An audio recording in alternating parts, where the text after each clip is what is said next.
Welcome to the Random Noobs. This is your host, Giovanni, and today on this podcast episode, I brought my good friend Lewis from high school, um, doing something new, a little one-on-one perspective type of conversation, talking about life, spirituality, his trials and tribulation on how he started, from high school till now, everything he learned in between, what did he learn different, what could he have done differently.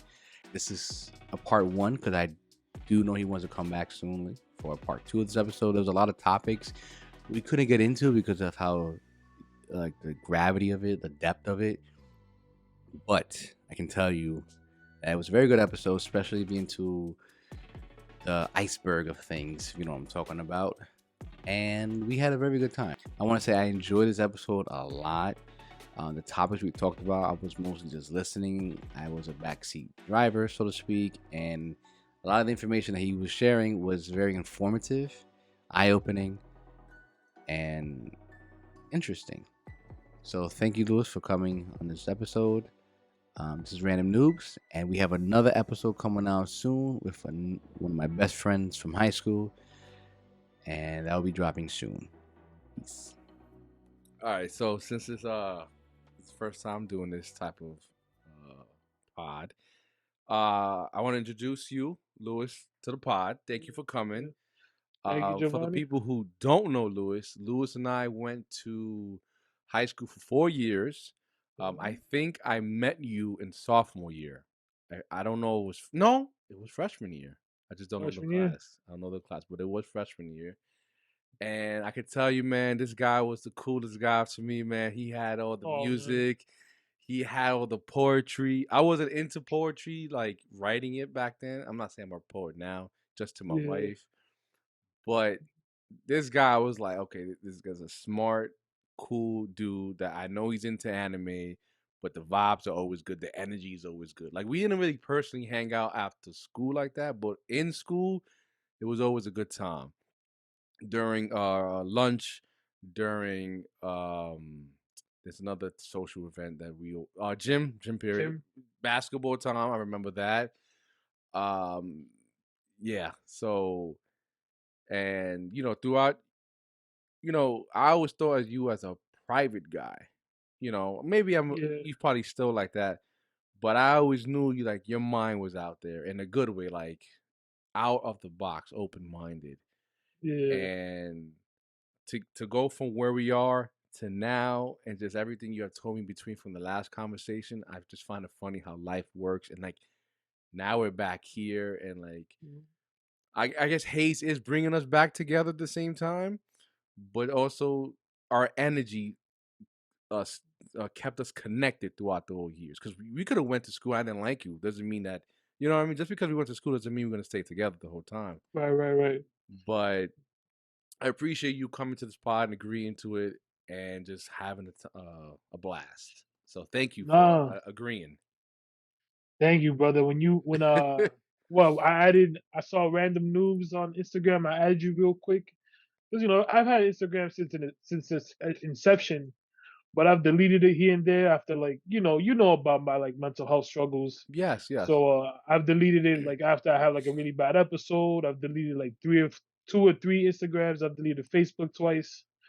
Um, but now I'm back on it, like, more long term, and just kind of going with the flow, kind of creating stuff that I want to create, sharing stuff that I want to share. Like, I was never really private. Like, if you talk to me in school about whatever you want to talk about, like, I've had people talk to me about, like, their family lives, their personal life, their sexual orientations, all this shit. And I was a good person to come to, because, like, if, let's say, you told me one thing, Yeah. the person who comes after you is like, yo, what Giovanni told you about? I'm like, bro, if he told me, he told me. I'm not telling you shit, bro. Like, you could hold me at knife point. Like, he didn't have that conversation with you. You know what I mean? Yeah, So, like, exactly. I was kind of like, for other people, I was like a safety deposit box, right? Yes. But most people never came up to me and be like, yo, what you going through, Lou? What's going on with you? And to your point, like, I never hanged out with people until junior year, until, like, I lost all the weight. You remember junior year, I came back skinny. Honestly, I always thought you were skinny. Like, I never. Yeah. Yeah, to be honest, man, in my memory, you always was like what I remember you in high school. So That's wild, if bro. if you thought you was skinny in junior, I was like, that's how you looked in freshman year. Yeah, You know, nah. it wasn't. Freshman year, I was like 230, 240, bro, playing freshman football, and then junior year I came back, I was 180. That's when I started like getting interactions with females, and like I was really like feeling myself. I was like, oh shit, people like me for me now, because I was always like, growing up in a Latino household, like parents are really strict about that weight shit, and like they would be hard on me, like, oh, they would lock the fridge at night, like literally like chain and Wow. chain and lock with Yeah. a key. My dad would sleep with the key on his neck, type shit, and like food was always a bad thing for me. Like even now, I'm 355, 360, but I'm the same size I was when I was a freshman in high school. So like I'm bigger than I was, but I'm still the same size that I was in high school. So it's Okay, kind I of get you. I scary. get what you mean. Yeah. But thank you for that intro, brother. And like, I tried. It was the first time. yeah, no, it was great. It was great. And I remember junior year, like it was junior, no, it was senior year, lunchtime. You came up to me one day, like, yo, you trying to play Yu-Gi-Oh? And I was like, nah. I was tight. I was like, there's no way y'all playing Yu-Gi-Oh. And you turn around and I just see people fucking playing trap cards and magic cards. Coming out with the fucking cards out their book bags and shit. I was like, Yeah, yo, we're bro. I serious was about this. like, yeah, I remember getting paid that week from my school job, from my job after school. Yeah, yeah. I went to my local there Card was a shop. shop. Yeah, there was a shop that did like bike repairs and cards and all this shit. I was like, yo, let me get 10 packs, let me make a deck. You already know I was getting washed, but that shit was Yeah, I mad know. I fun, think I bro. remember that. I Yeah, was like, nah, that's not how you do it, bro. yeah, yeah. I didn't know a lot of stuff because it was like middle school for me, man. Like Yo, all it of was us. it was me, John Tro, James, Xenon. That's who I really remember. Like, So cause we always played after school. You know, 'cause I hung out with Tafari Shack, Tafari. Yeah, but Elijah. I remember Tafari came to Tafari came to school and his deck was like it was like 80 cards. I'm like, bro, what are you doing? The limit's 40 or 60. Like back then, I don't know about now, but it was 40 or Nah, 60. yeah, You know, or most people just had 50 cards. It was like a flat 50. And he's like, oh, I yeah. had this. I just had a whole bunch of cards I put together. I was like, oh, okay, but and then and then everybody wanted to do it. The football Yeah, guys were doing it. I guess the cool guys, quote unquote, you know, or the one who's most known through our school was doing it. And I was like, I started this shit. What the fuck? Like, like it's yeah. Nah, crazy. for real. Not a bad I thing, but it was crazy. I felt like it was like an invite to like a secret club. You were like, yo, you trying to play Yu-Gi-Oh? And I was like, for real, my nigga, what the fuck you doing? So And I just turn around and it's like, we called it SSD, Secret Society of Duelists. That's how wow, we called it. I have pictures of it. It was after like it started picking up. I remember playing in the oh my god, the senior the student advisory. No, no, what was that shit? Student council, that student SCs. council. But Yeah, when Mr. Lamero's office, like we was all yeah. chilling there and everyone was playing cards. Emmanuel, oh my god, tall Mendoza, dude. Yes, he had Mendoza. cards. Yeah, His friend too. I think his name is John. Oh my god, I can't remember his name, but he was nice because he washed my ass. He had yeah. a thunder deck, and I remember it because Oh that no. was that's when I learned cohesiveness with decks. You know, like Yeah, the playing with the same archetypes and stuff. I was just making the strongest deck available with good trap cards. You yeah. know, but then you know he exposed me to that. I was like, oh wow, I'm still a rookie. So now I went back into the lab and started buying cards again. But yeah, man, shit, brought that back. Yeah, bro. Nah, that's a good. I remember I talked about it in at work. I work part time at a gym, and I was like, "Yo, in high school, me and my boys really played Yu-Gi-Oh. Like we would had physical decks because Yeah. my coworker showed me the Master Duelist app on the on Ah, the okay. iPhone, Yeah. and he was like, "Yeah, I play this on my Switch. I play this on my Xbox." And I'm like, "Bro, I remember like getting individual card sleeves for each card, because like you didn't want to damage anything." And now look, bro, like they selling Yu-Gi-Oh cards for like $10 and shit a card, and like Yeah, bro. yeah, or Yeah, Pokemon too. I still keep both of them, bro. I still have all my Oh, cards. that's wild. I haven't sold them. I haven't. They still in the same condition. You know, I haven't Wow. bought more, but I still have Yeah, I'm in the them. same apartment that I was in for the majority of my life. I don't know where those cards are, bro. I feel like they got thrown away. They fucking teleported to another dimension. I don't know where they at. Bro, I'm so like I was on top of my shit when it came to the cards. I had them like in my dad's house. I had this little like gaveta that no, Yeah. not a gaveta. It was more like a TV stand, but on the bottom it had these doors. Like you push it and it opens and closes. And I Oh, okay. had my stuff in there, and I was like, I put a lock on that because I put all my cards, some of my manga, comic books, like my most prized possessions. I put it in there and I locked Yeah. it up. My Oh PSP, man. and everywhere I went, I was like, nah, these cards. So when I moved to over here, Yeah. I put all my special things in one box, and that box was in with me in the car in the front seat. I was like, no, these go in the front. They ain't go. Yeah. You ain't throwing them back there. No, these go in the front with me. Like that's how I Oh am man. with my movies too. The DVDs, the Blu-rays. I had Ooh. all of that. I was not playing. Like that's one thing about me. Like when it comes to like, for me, I guess memorabilia or just things that I collected, I take them with me everywhere. It's hard for me to throw Yeah. them things. Like my mom, we used to go crazy and collect VHSs. And we still Mm. have that. I was like, nah, you ain't throwing that away. Whoa. Yeah. Oh yeah. We got my dad's old computer closet. It was a closet that he turned into the computer room. Mm-hmm.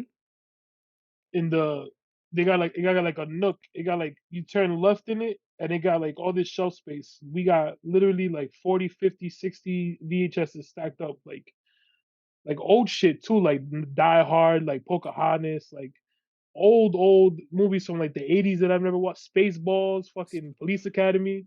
Yeah. Spaceballs, bro. That's my mom's favorite movie, bro. Yo, Dad of Police Academy.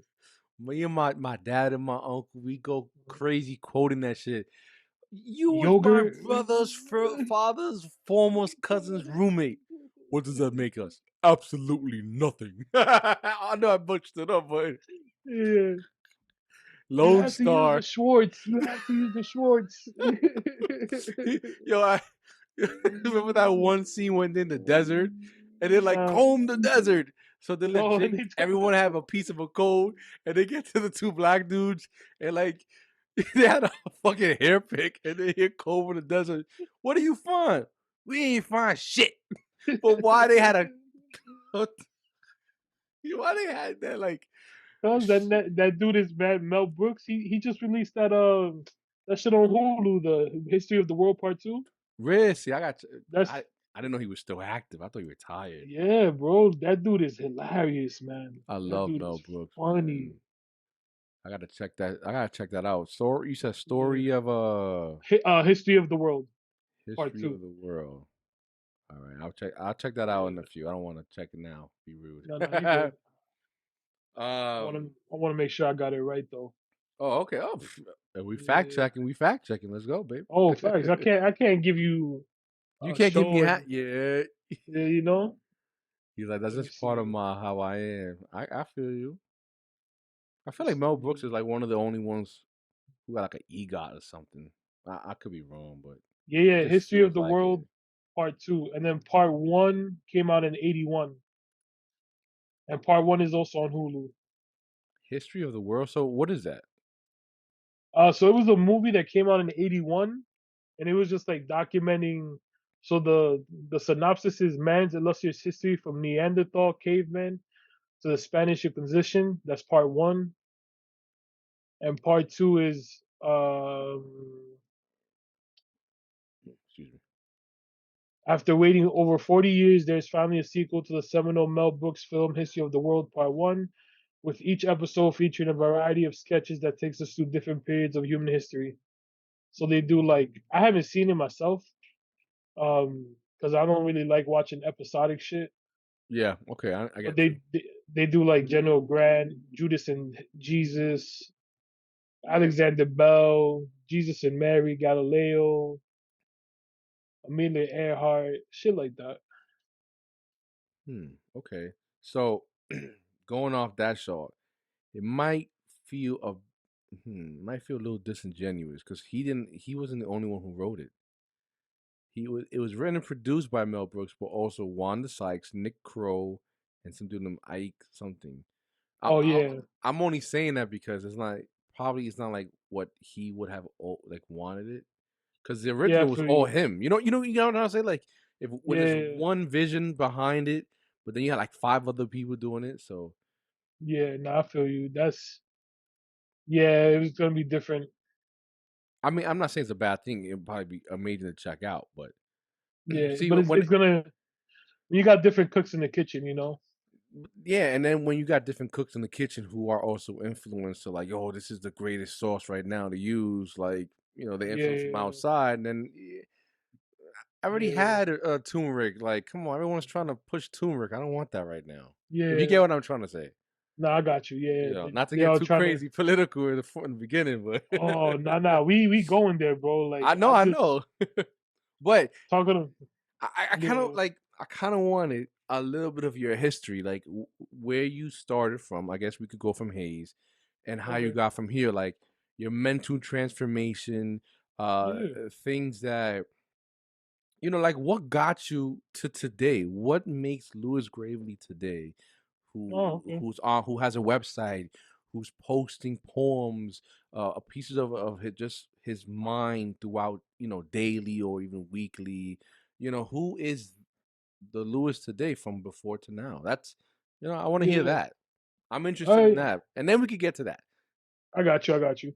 So we could start from Hayes. Like I've always, like you said in your intro, I've always done the poetry stuff. Um, Poetry for me started in 2002. I was 10 years old, fifth grade. The only person that really knew this were my parents and my fifth grade teacher at the time. I was a suicidal 10-year-old. Like I tried to hang myself in my room. And luckily for me, s- it's kind of a funny story. Some people have laughed after I told them this, but it's like it's still suicide stuff. I got on the rope and it snapped because I was too fat. So like, some people I tell the story like, oh, my mom found me and she cut the rope. Some people, but the truth is, I got on the seat, I got on the rope. The shit snapped because I was too fat, and I had Boy Scouts at the time, so I thought like I knotted it really well, type Yes. shit. Uh huh. But it was just I was just too big for that rope, bro. My parents knew they didn't want to, they wanted to keep it a secret because que pasa en la casa no tiene que ir para la vecino or vecina. Yes. Understand. It doesn't have to go to the neighbors. I And got then you. I was writing in my notebook, in my school notebook that like our teacher collected all the time. I was writing like, "Yo, I just want to die. I just want to do this." Even in fourth and third grade, I was drawing photos of like my teachers, like in Shark Tanks or like jumping off buildings. Like I was always like a creepy, like my mind was always kind of like creepy for a kid. And my teacher one day he was like, "Yo, we're gonna read Shakespeare for the class." We read Macbeth, and I That's a remember good one. telling That's a this. good one, man. Yeah, I like I Shakespeare re- when it works. I remember telling my classmates junior year because we were reading Othello and Macbeth in junior year of English. And I was like, Hayes, yo, you I mean, read right? yeah in Hayes, Okay. yeah, yeah. Okay. Yeah. I was like, yo, I read this in fifth grade, and they were like, no, you didn't. And I was like, bro, I read it Spark Notes. Like, we had a play and everything in fifth grade. But my teacher at the time was like, yo, I think poetry would be really good for you. So Mr. Rosa, he would never see this because he even when he that at that age, like he was like, I don't do TVs, I don't do computers at Hey, home. you don't know, But if bro. You you never never know. It know, but might. It might. You yeah, never know. that dude saved my life, bro. Introduced me to poetry. And then all the way to high school, I started writing like 2002, so I was 10. High school, Dr. Webster was like, "Yo, you should go to a open mic." He had like a I'm listening. PhD I'm in writing English. notes. Writing notes. I'm No, no, listening. you good, you good. Dr. Webster found my notebook after I left it in class one day, and he was like, "Yo, you should do open mic." So he introduced me to open mic downtown on like 11th Street. It was like a Baha'i center. A Baha'i is like a offshoot of Islam. And I say all that because like it connects. Because I remember going there and then coming back one day, and and I had a pamphlet from the spot. And my dad was like, "What do you know about Baha'i?" And I was like, "What do you mean?" And he's like, "Oh, one of my dad's closest friends when I was a kid was a Baha'i, and like he was a really good friend of the family. So like everything that I've ever done, like I just see connections and shit. Hmm. But I've always done the poetry. I've had podcasts, not podcasts. I've had websites or blog posts before. So I had one under the name Gravely Poetic. I had one under the name Chaos Call Home Art or Soul. I had another one under like just Gravely, all on WordPress, but I deleted them. You may be able to find stuff. I have like what's that SoundCloud. I have SoundCloud. Yeah, I have that's the audio form, right? yeah, yeah, I Okay. have that. I have um I have other websites that I like put up poems or articles on. The website has always been a dream of mine. Like I've always thought it was difficult. I always thought it was like, oh man, you gotta have mad bread, or you gotta have like some savvy connections, or you gotta have some savvy techniques to like make a website. Bro, I got on Squarespace. I had it for like 5 months. It took me 2 days to like really make the website, and I set it up. Okay. Yeah, yeah. It took me like two days and 2 nights to set up the website, put all my stuff. I put poems from like 2007, 2006, 2007. That's the earliest I could find in my desktop. I posted that from like then to now, like select poems. And yeah, man, mentally, like I've always been I've always been kind of like a caged animal in my whole life, man, until I got to college. And that's when believe it or not, man, I didn't drink, I didn't smoke until I got to college. Like even in high school, I didn't, You went to I, Cornell, right? uh, Cornell, yeah, yeah. I remember. I, I, I didn't party until like prom night, bro. Like I had friends from like Hayes, friends from Aquinas, friends from Cathedral, friends from Ursula. I did a college prep, and I didn't party until senior year, like after prom, really. Prom was expensive. I didn't go. Yeah, prom was Only after expensive. party. Yeah, but it was fun. I still remember it like yesterday, bro. I remember trying to give this girl a lap dance, and Mr. Teeny was like, "No, no, no, we can't do that. We can't do that." Oh, Father Tyranny. Father Teeny, yeah, yeah, Yeah, yeah, except Mister. Doesn't matter, Mister. Father. I was like, oh shit. yeah. I Father remember him. Teeny, Tall dude. Yeah. yeah, with the gunshot wound on his. I didn't Remember, know that. yeah, it was I forgot. You just memory came back. he had like a wrist, not a problem, but like a wrist thing. Yeah. Oh, he probably was weak. So yeah, I get it. The No, ligaments no, didn't no. come back, right? It was a gunshot wound. Oh, so it was a hold the whole time. No, no, it was like reconstructive surgery. Oh, okay, okay. I got you. I Yeah, I got you. I think got I think it was like a shotgun. He told the story one day. But yeah, man, like I went to college, started drinking, started smoking. I was missing home like crazy. It was my first time away from home for like such a long period. Fast forward to sophomore year. Sophomore year, around Thanksgiving, I find out my dad was dying from like liver cancer. And I found out like weeks later. So I'm there like, yo, what the fuck is going on? I just got a girlfriend at the time. I come back to school and I finished the semester with like a 2.0. I had to do because like I just wasn't in it, man. I wasn't going to class. I wasn't doing papers. I wasn't doing exams. I wasn't doing anything really. It was really hard for me to hear from a family friend, not even from family. And then when my family did find out that I found out, they were like, "Oh, we were gonna tell you, but we didn't want to stress you out." And I'm like, "Bro, like that just ruined my whole semester." Um, I had to do a summer, so that sophomore year, right before junior year, I did a summer at Cornell. I'm there busting my ass doing, and I'm going crazy, bro. Like I've done summers at Cornell before, like before school. I've I've done ever since middle school. I've done like summer classes, not because I've had to, but because I wanted to like get ahead, right? Like, oh, my son is Hmm. doing preparatory work for bullshit, because it's all bullshit at the end of the day, Yes. you know. Like I went to Cornell. What my parents told other people, like, yeah, he went to Cornell. It's not Harvard, but like, bro, que tu quieres? Like, what do you Yo, want? Cornell is amazing. Like, just Yeah, going to college is amazing, bro. Like, nah. yeah. I'm like, so there I am, sophomore summer. So right before junior year, I get anemia. I'm not eating well. I'm very sick. I'm on like antibiotics. I'm on iron pills. I'm on other shit. I have like a a nervous system disease or some sickness, and I start smoking weed and drinking at the same time. And I find out later, like much later, that the weed I was smoking was laced with cocaine because they used that table to cut up and stuff. Oh shit. So I Okay. did. It was kind of like it wasn't intentionally laced, but it was like No, yeah. unintentionally. Yeah, I got you. It's like So nuts in the that, facility. yeah, yeah, yeah. Yeah. So that summer I had my first mental breakdown, and I remember, bro, like I remember not sleeping for 7 days, not showering for 7 days. Like it was a Monday to Monday for me. Like people were like, "Yo, it's Monday." I'm like, "Yeah, it's Monday." They're like, "No, no, Monday the next week, bro. You've been awake for a whole week," and it felt like a day. It felt like one day for me. Wow. Yeah, I was wearing the same clothes for the whole week. People were like, "Yo, this nigga's going crazy." I'm like, "Yeah, bro." Like I didn't even know. For me, it was just 24 hours, but it was really whatever was that 168, whatever 7 plus times 24 is.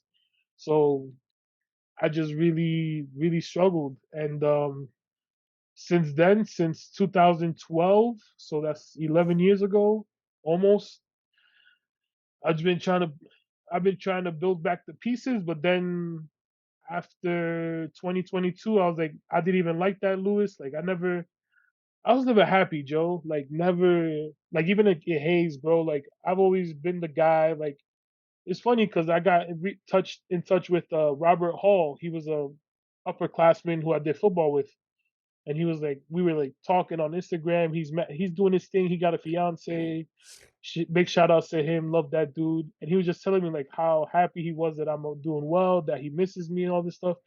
And I'm like, bro, like I got all this love. I get all this love from people that I've loved. Like I love you. I love mad people in my life. But it's like I was never happy, Joe. Like never, I understand that. I do you understand. know. And it's like it goes back to what we said before earlier. Like I can remember all these little details about people, and I'm like a safety deposit box. You tell me what you tell me, no one's gonna know unless you want them to know.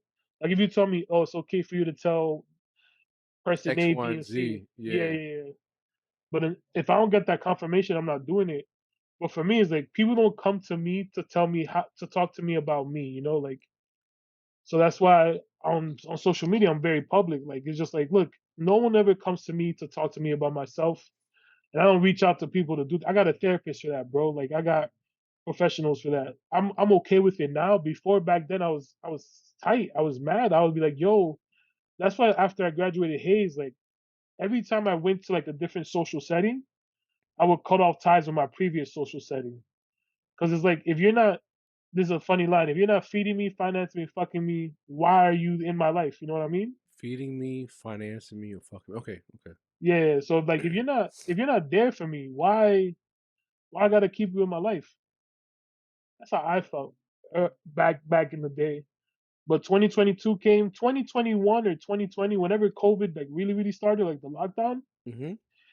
it was paradise for me, yo. Like I was already used to being at home, not leaving my I'm not gonna lie, surroundings. bro. I was in paradise too, bro.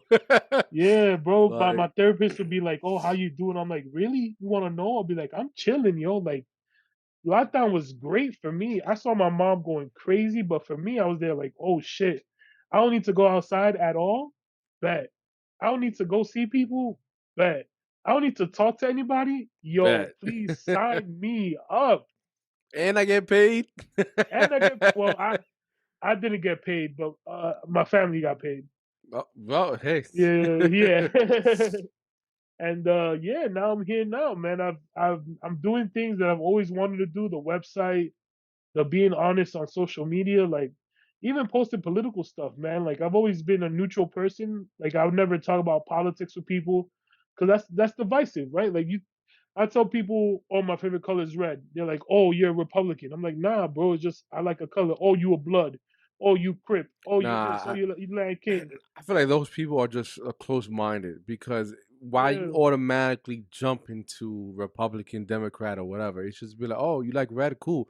Um, did you see the? How about do you like in burgundy? Do you like that? You know what I mean? Like yeah, go on that yeah, level instead of just just going close-minded, just automatically like in a political sense, just thinking, like yeah, you're just pigeonholing people.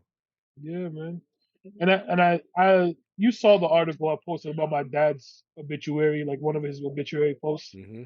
My dad was vice president of the PRM. Like, bro, like I grew up in politics my whole life. And that shit is nasty. And I tell people like, yo, politics is disgusting, bro. Like people will sell their children for Yeah. some cake for to get a cake up. And people don't believe me. And it's like, yo, I've seen it, bro. I've seen people sell their families. Not like over the table, but like under the table, they'd be like, yeah, yo, go do whatever the fuck you gotta do. Like as long as I get this raise, as long as I get this promotion. Yeah. I've seen friends of like 30, 40 years like backstab each other. Or one backstab the other just because, oh, I got a promotion. Oh, I gotta make sure that his political career is over. Bet I'm gonna do it right now. And it's like it's nasty. And I tell people that all the time, and they call me a conspiracy theorist. I can't watch movies the same way people watch movies, bro. I saw the last movie I saw was Wrath of Man I with love Jason that. I Statham. love that movie because I just love Jason Statham. Yo, love the movie. And it's like, bro, my dad was a UN ambassador for 4 years. So I've seen shit like that. Wait, I what wrote are you referring to? like gunfights, like people shooting, people getting killed in front of you No, I type know. shit. I mean that you say Raffer Man, and I thought you meant like a specific scene, like he's going Oh, on revenge, or that he's like the crime boss and people respecting him. Like I didn't know. We talking about just revenge in general or just gunfights in yeah. general. I get it, but when you mentioned that movie, I thought you had like something specific related. Oh, nah. I mean, it all started coming back to me, like recollecting, like Hmm. so for the reason why I brought up Wrath of Man is because like in one setting, my father was a political figure for some people, or for other people, he was like the kingpin. My dad didn't do Oh, anything dirty, okay, but I got my you. dad was like the teacher figure in the politics. Yeah. So he would teach the younger guys like, yo, this is what you do, this is what you don't do. These are the basics, these are the fundamentals. My dad was like Phil Jackson, if you want to say type shit. Okay. Okay. Like yeah, He was a like a coach, like a coach. if you Yeah, want yeah, to. Okay.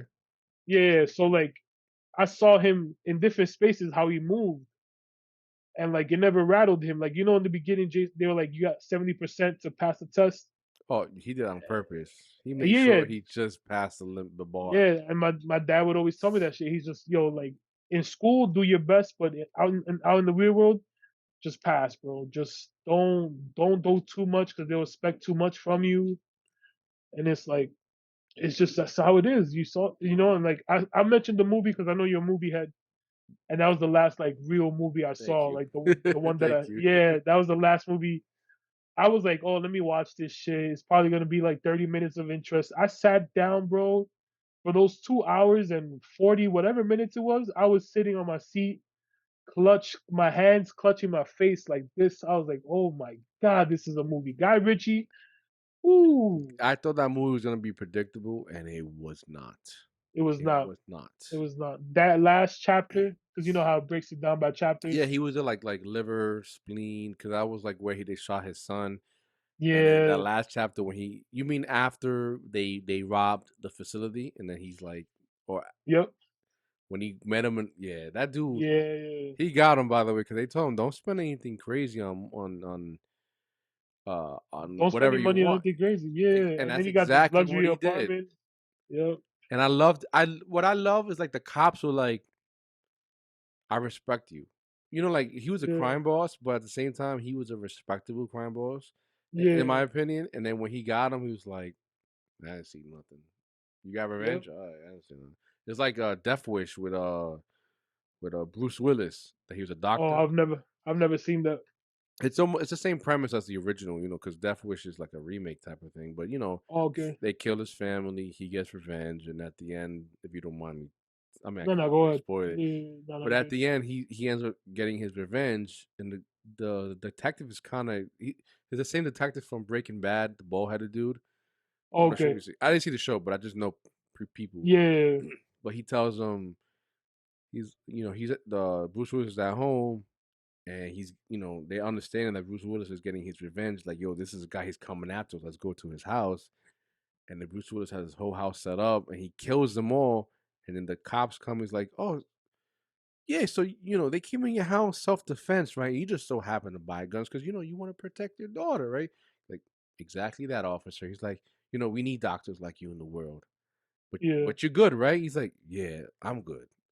Trying to say like you're not gonna go crazy after this. Like, no, I got my yeah, revenge. I did what I had to do because they killed his wife in a fucked up way. yeah. Can And imagine. he just, but like that type of connection, like John Wick, like when the cops like, John, you working?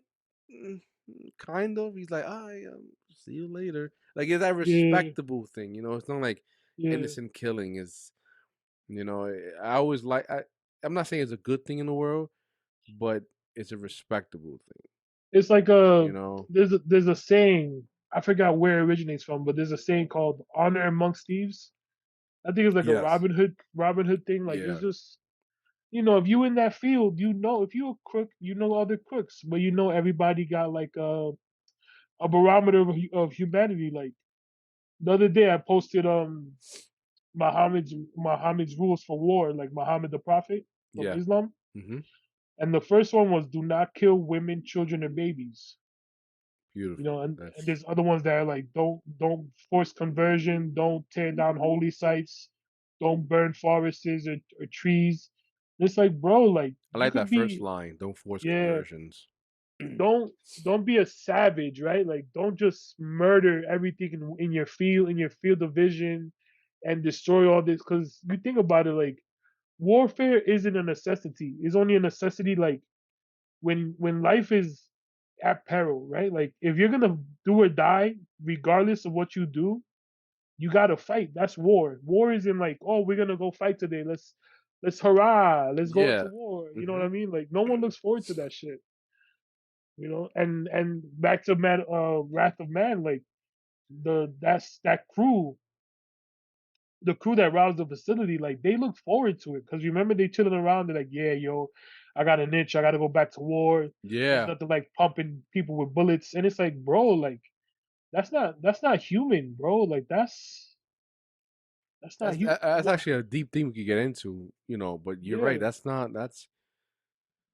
That's not. Yeah, because they already got paid before that. It was a yeah, good payday, but they're like, yo, this is a better payday. It was like, hmm like, oh, I already. Like, I think a couple was like, I already blown through all the money. That's your fault.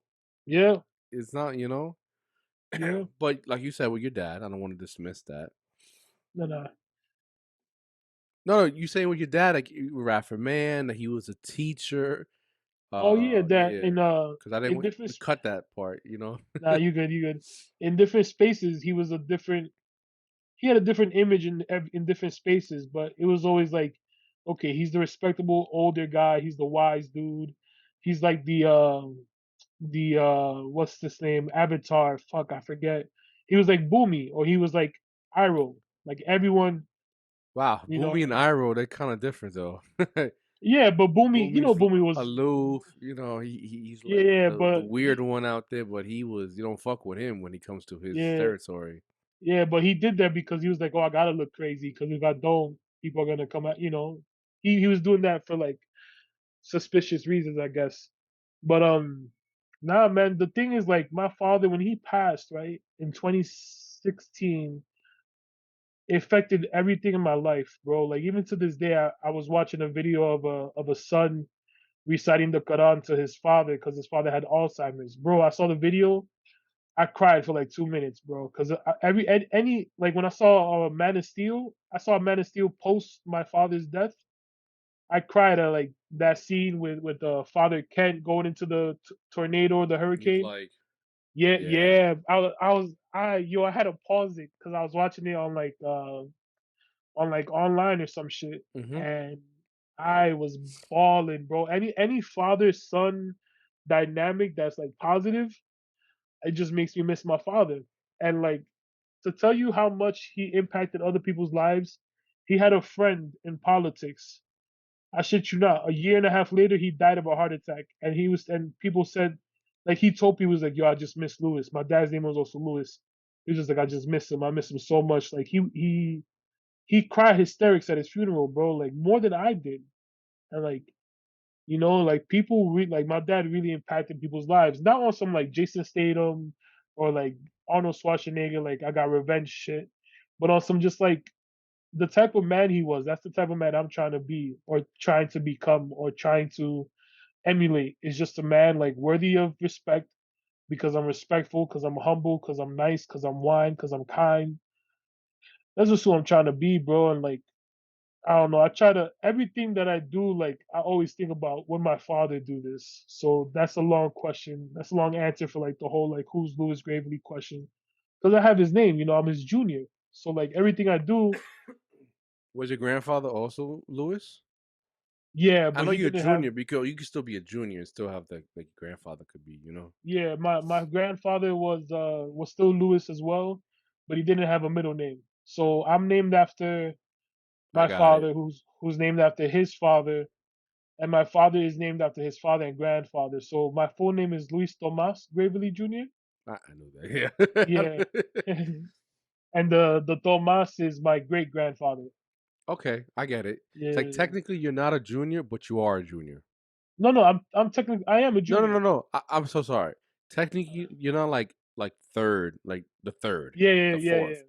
You know, because the name is a bit different, Right, but it right, right. all stems from the same, like the Graveley family of Lewis. Yes, I do get it. I understand that Yeah, 100%. yeah. I get that. And like my my three great grandfathers. So like what is that? 5 generations, 6 generations was the dictator from DR, Ulysses Zero. Wow. Yeah, Okay. so that's why my name is not Hispanic. That's why my name Gravely is like a British name. Okay. But Yeah, it's an because interesting name, though. I'm not gonna lie.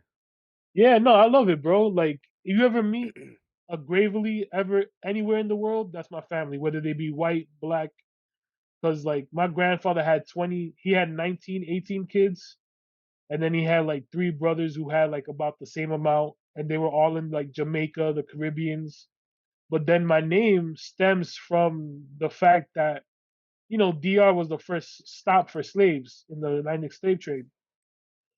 So being the first stop for like the slave trade boats, um, my family we have like a ledger that we could stem our family back to West Africa, and Gravelly is the name of like the slave master that bought us, that bought my ancestors. Uh huh. So Gravelly is a town in England, or England, yeah, it's a town in England, and I stem from that line of like Englanders or people that had slaves. That's that's actually pretty cool. Like you can go back to your lineage of Gravely.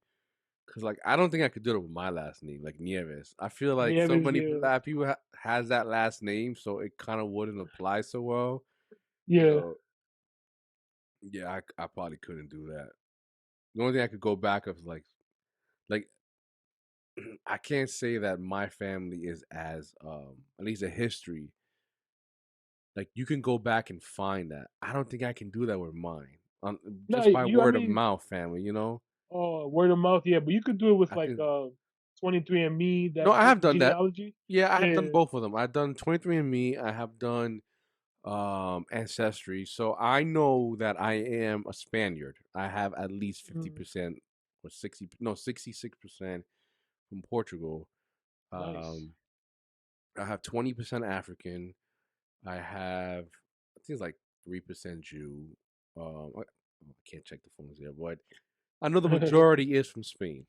I know Yeah. that for a fact. I can just tell because my complexion, my light eyes. My mother would tell me that our family did come from that, and it wasn't that like that far off. It was just like from my great grandparents. They came from Spain, Yeah. and I was like, oh, okay, cool, good to know. And they had light eyes, like a lot of my family members have light eyes, just not Yeah. our kids.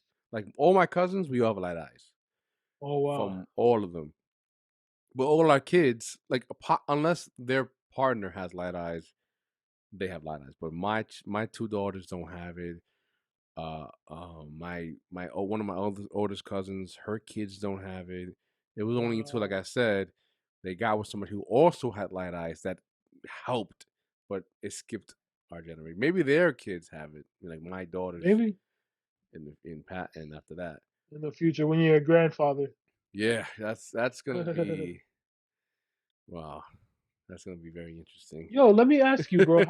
How is it being a dad? Like that's always fascinated me. I've always wanted to be a father since I was young. Okay. It's challenging.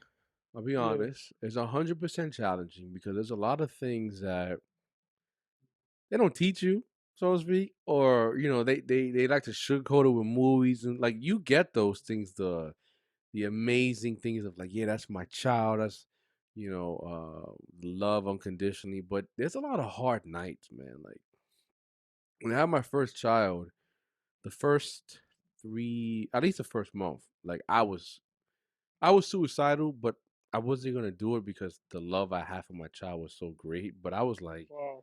I'm fucking done. Like, lack of sleep. Yeah.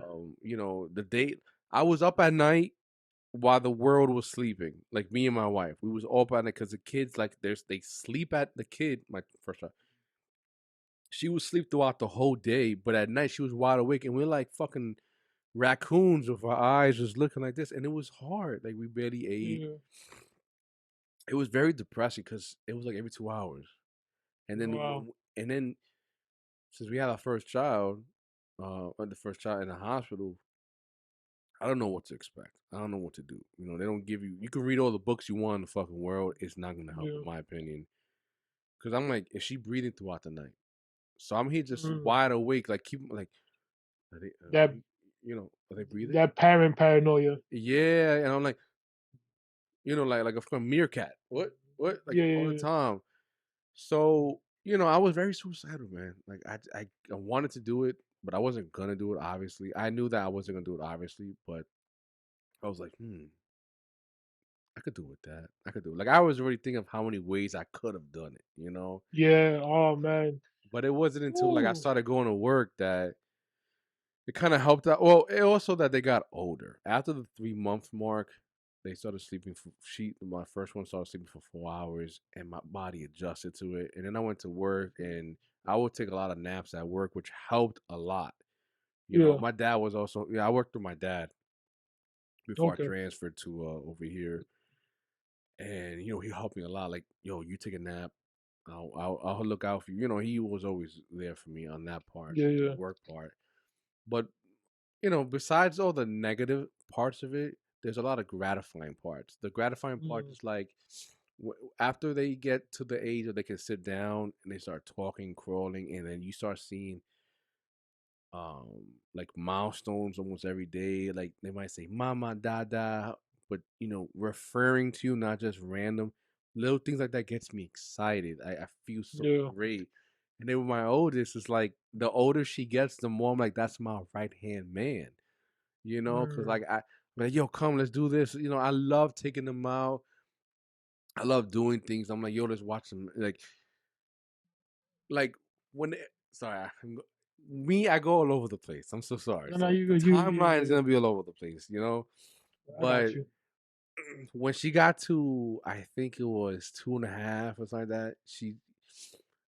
we put HBO Max on, and that's when they had the Studio Ghibli movies. Are you aware? Ooh. Okay, that's it. You got it. Yeah. So I put Spirit Away, and she was like stuck on it, and then she was like, that one, that one. Like she kept wanting to watch it over and over. I was like, yes. That Mm. to a point that she started watching the rest of them. She's like, Dada, I want to see Ponyo, Ponyo. I want to see Ponyo. I want to see Yeah. Totoro. I want to see even the other ones like The Secret World of Ariete. She likes that one too. Uh, Uh, Howl's Moving Princess Castle. Momonosuke. No, that's too. That's too little. That's Oh, too much that's for her. too. That's That's too too much. adult. Yeah. I Yeah. Yeah. tried, I and my just thought wife about was it.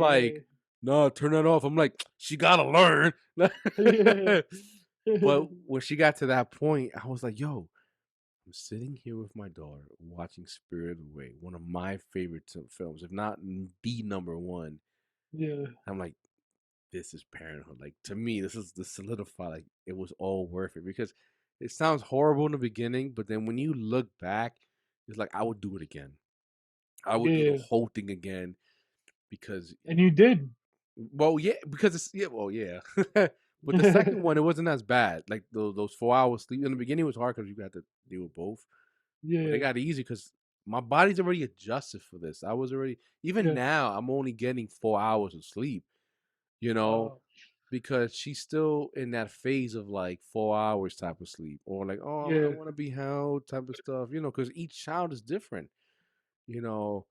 Um, but even now, 4 hours. But I'm so used to it, like I can stay up until like 1 in the morning and be like, oh, I may be tired, but give me 20-minute nap or just give me 2, 3 hours and I'm good to go. Yeah. Because it's not the greatest thing. I'm not saying that's what everyone should strive for. I would love to have 8 hours.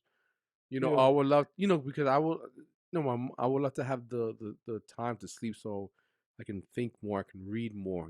I can't do half the Yeah. things I want to do because I'm so tired. But it's gratifying when you go pick them up in school. They see you. Like if I could say for anybody, new parent who's listening, it's very hard in the beginning. But even now, with like how everybody's so like socially conscious about spending time with their children, that work is not everything, that money is not everything, that it's all about you only have like 18 summers until they go to college, Yeah. or 19, like your time. And then when they get to that age, it's gonna be a period when like I just want to get away from, depending how you raise them, in my opinion. I want to get away from the house. And then they hit that 24, 26.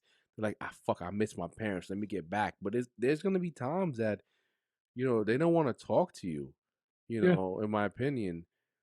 I can say I never did that, but I was always close with my mom and my dad. Maybe my dad, we always had the arguments, but Mm. it wasn't bad arguments. It was just like, two alpha males just talking to each other. It was always like that since I was 16. Yeah. Yeah. Like you would say something and he would try to raise his voice like I'm dumb. Not dumb, but like you trying to like one up me type of thing. So he would raise his voice thinking that I work, and I raised my voice until I Yeah. learned. I was like, why are you yelling, bro? And that Me would and get my him dad. more mad. My dad and I did the same thing, but it would go to physical. My dad would be like, "You want to fight?" I'm like, "Bro, you old. You got diabetes. You can't see out of your eye." And I would always back down because he'd be ready, and he was strong as fuck for like a old diabetic. That's what I'm I was, saying, bro. and I Farmer never, strength. yeah, yeah, bro. Like my dad was a super. My dad used to build shit, carpenter. Like he had the strength. I don't know where he hit it. It was all in his bones or something. Cause I'm that telling you, motherfucker. like I don't know, man. Like I said, farmer they have that strength. They always moving around. They always active. It's just Yep. it's like the people, like the calisthenic people can do a lot more than the people who just lift heavy.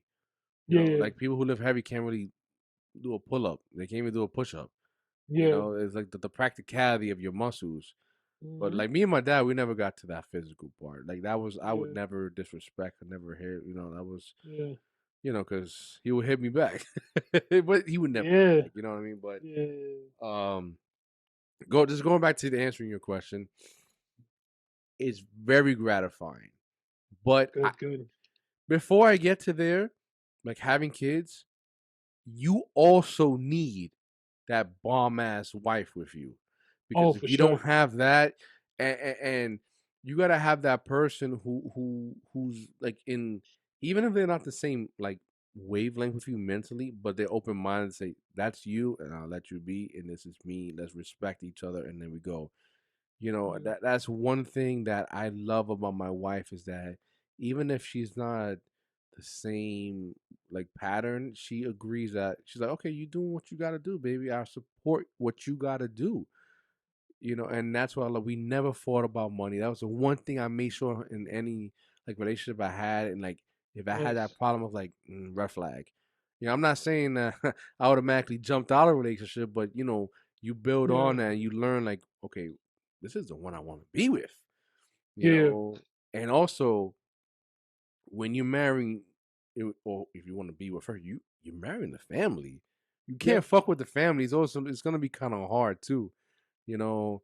So that's how me. Everyone has their ups and downs with family members of both sides, but I just felt so blessed, and I was like, I'm marrying you. I'm gonna be with you, but I'm also gonna be with your family, and whatever I do is also related. Like I gotta meet your needs, and I also have to get out of my shell. Like I was a bad dancer. I'm not saying I'm a great dancer now, but I can Yeah. dance with my wife when she wants to, and I'm not shy anymore. I used to be very shy. I need liquid courage to get into it. Yeah, Now I just yeah. get liquid courage to Mm, feel more loose with my movements. You know, just like I feel mm, into the move, but I don't need it to dance and stuff like that. But you know, I got out of my shell that's with beautiful, bro. her. And Yeah. that's what I'm saying. All that for me is why we have a great foundation with our kids because we are in unison.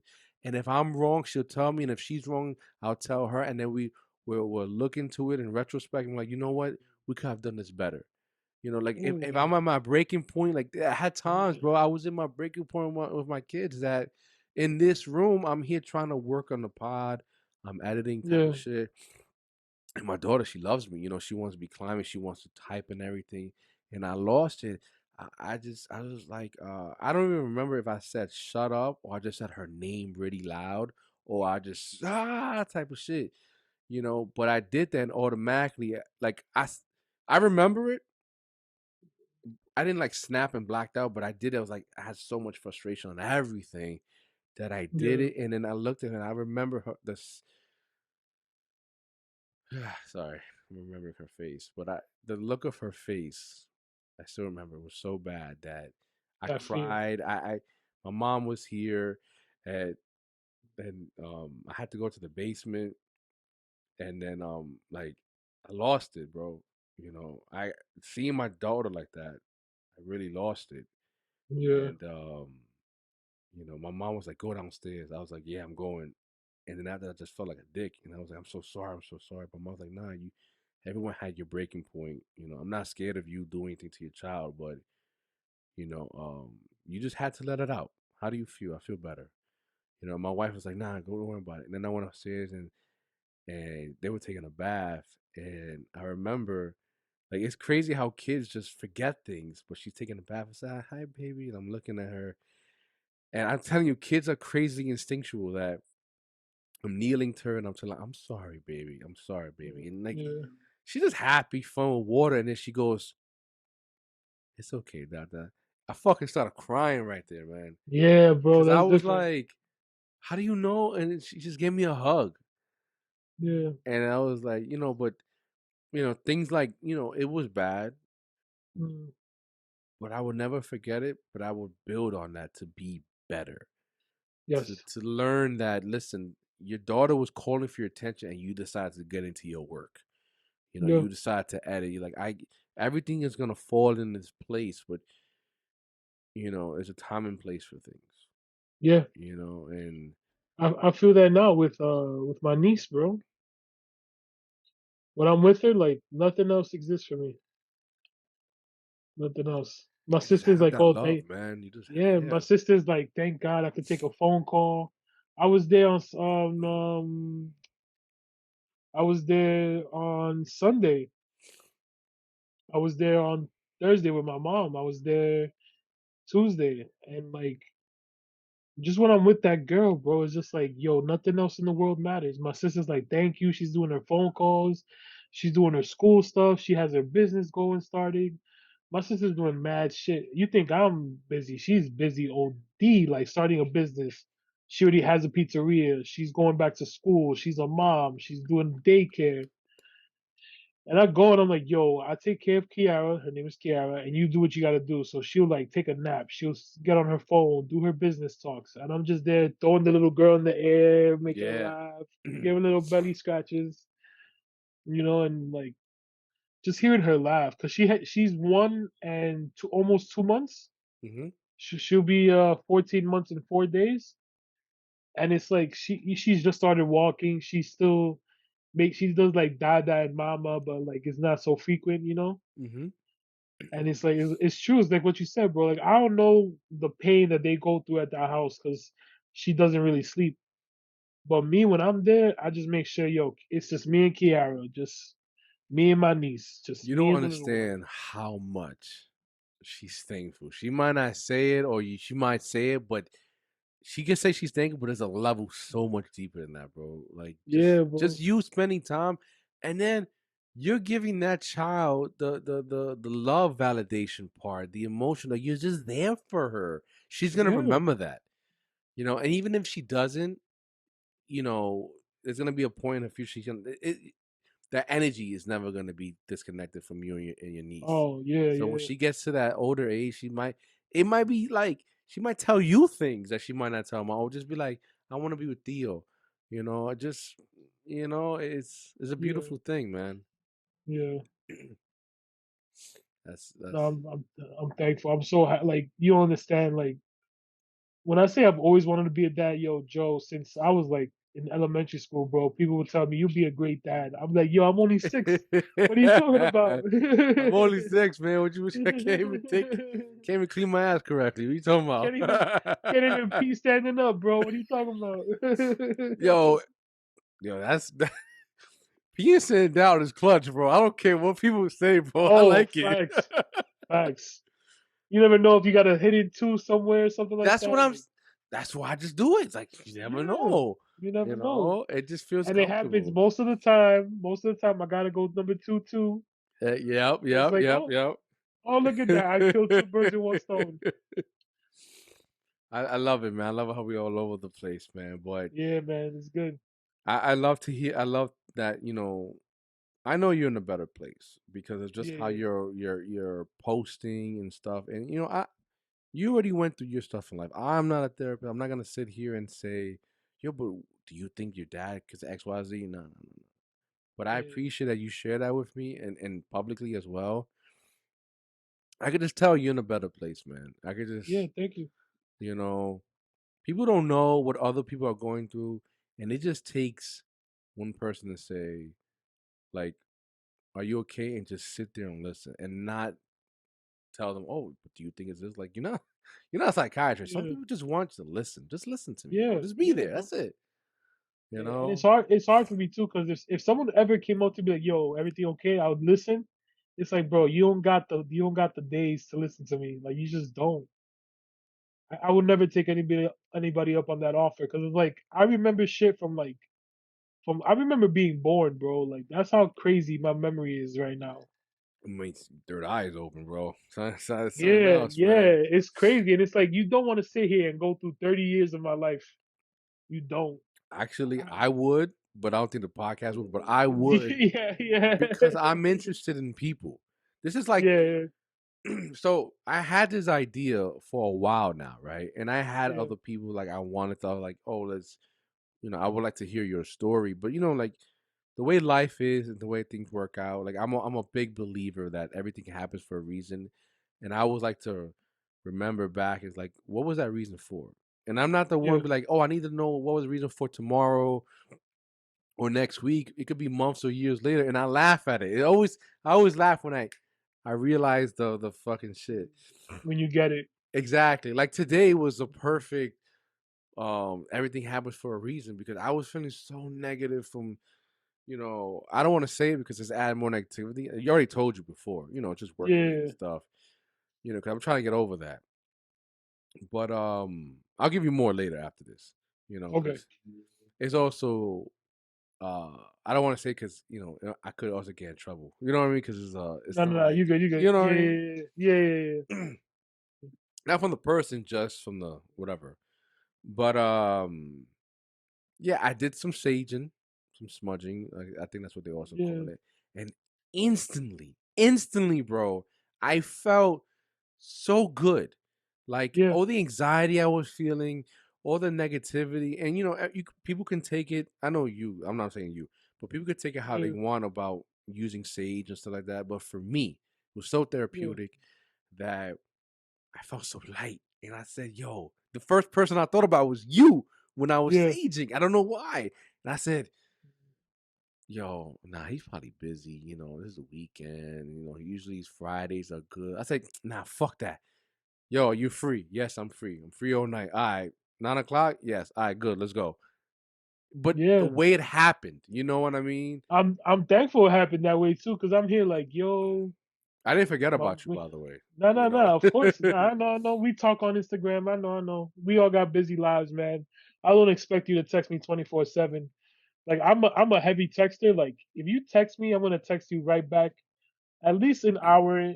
Sometime in between. Yeah, Um, but I never unless the conversation is just like really weird, like in terms of like you asking for something that I can't give, yeah, or like you demanding something of me. I'm never gonna like not respond. So when I got the text, I was like, "Yeah, what up, bro?" Like you said, "You're," and I was like, "Yo, what up?" Like, yeah. "What's good?" That's how I Yeah, started. Like, yeah, like I was so excited. Like, yeah, you know. yeah. I was gonna return the year, but I was like, I don't got the year energy right now, but I got the what's up. I got that with some energy. But yeah, Yeah, I noticed you still got your tea, yeah, bro. This is and you the actually hooked it up more. the fourth one. Wait, how did you get more? So Like, I lost it in 2012 after my first hospitalization, okay, and I went to Mr. Tesnavich because he was the one who has like the whole setup. bro, hold it, yo, Tesnavich, I got yeah, goosebumps because Chesnovich, and like I said, going back, Chesnovich was way ahead of yeah, all of us in mental space, and I'm like, fuck, the shit he was doing in class, bro. I wish, yeah. man, I wish We I used to was we used to known and make took fun of him, advantage. bro. Now I don't make That fun. If that I could dude find was, him, like if I could, yo, that yeah, bro.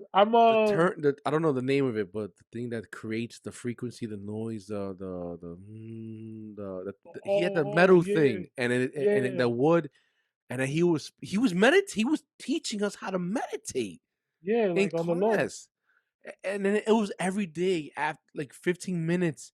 And I never disrespected Chesnovich, and I was like, all right, when he says like, I want you to think about 10 people in your life and pray for them, I would do it. I wouldn't like just fall asleep and stuff. Yeah. But just thinking about like, yo, he was sorry. Nah, you good, And bro. he's You a know he got his, religion teacher. It was yeah, crazy. he got his PhD. He did? God, Yeah, nice. I forgot in what, but he got a PhD. I connected with Mr. Gumades on LinkedIn. Yes, I I know. sent, That's a I, s- English I, s- teacher, I- right? yeah, yeah. Yeah. I sent a request to Mr. Lamero. I don't know if he saw it, but I I sent a think request to he's him. in the I was looking up into him. He's in a college somewhere. It's a kindergarten to 12th grade academy. Oh, so the last time I saw, he was he was in the college thing, in the Yeah, college yeah, but now environment. he's in it's like a full like kindergarten to 12th grade preparatory type. It's like you ever seen Gilmore Girls? Not the whole show, but yeah. But like that shit that she was in for school, like that like uppity school before she went to Yale. I was, I was gonna say, what about the other show, Gossip Girl? Because it was also in Oh, a, I I never don't watched know. Gossip Girl. My My ex wife put me put me on onto Gilmore that. Girls. Yeah, Okay. yeah. But like basically, it's a school that they do K kindergarten to 12th grade, Mm-hmm. and it's all for the purpose of like getting ready for college. So Got like Wow, that's he really he's good. like he's like a student not advisor. He's like in charge of like student life or something like that. Mm-hmm. It's you could if you look it up, Francisco Lamero. It's like upstate New York type shit. Yeah, because I remember he was I think at one point he was like the president of Hayes, and then he left. Yeah, I remember him most because of how small he wrote with his chalk, and I was always Yes, amazed how he yes. did that. I loved his class, honestly. I think his class I was more of a like it was like theologian history or something like that. Like it was deeper oh than yeah, church history. yeah. I think yeah. That's what I learned like a Yeah, lot about like Council of Trent, like all those yes, councils and stuff. It was from him. yeah. I remember Yesterday we right had now, like a assistant director of student life at Portledge School. there we go. I remember we had a big final, like I think it was the last final of like senior year or whatever, and he let us like write note cards for like not cheat sheets, but like to remember stuff. Well, cheat This was sheets, yeah. cheat sheets, yeah, but it was like he was cool with it. He was like, you need it because it's a lot of information, bro. When he saw my card, he got so mad. He was like, how can you write so small and still remember all this? I was like, bro, I learned from you, my guy. Like Yeah, I used to I write wrote, small too, I used to man. write like that big, bro, that Bro, big. even with the big pages, I just wrote small, and I was the type of Yeah. kid that I would lay down and I would Yep. just like I'm wide awake, but I'm just like, and they knew it I would, already. They never bothered yeah, me. I would make, I would use a whole notebook for the whole year, bro, and still have space. Yeah, I never. Yeah, I never. Yep. I never understood writing big because it was like, why? You have all this space. My purpose was, can I fit this in one page? Yep. Just one page. That's it. Yep. How much can I fit? And I would use the other side. Like I would make it look nice, you know. Yeah. Yeah. But People. Chesnovich, sorry. Yeah.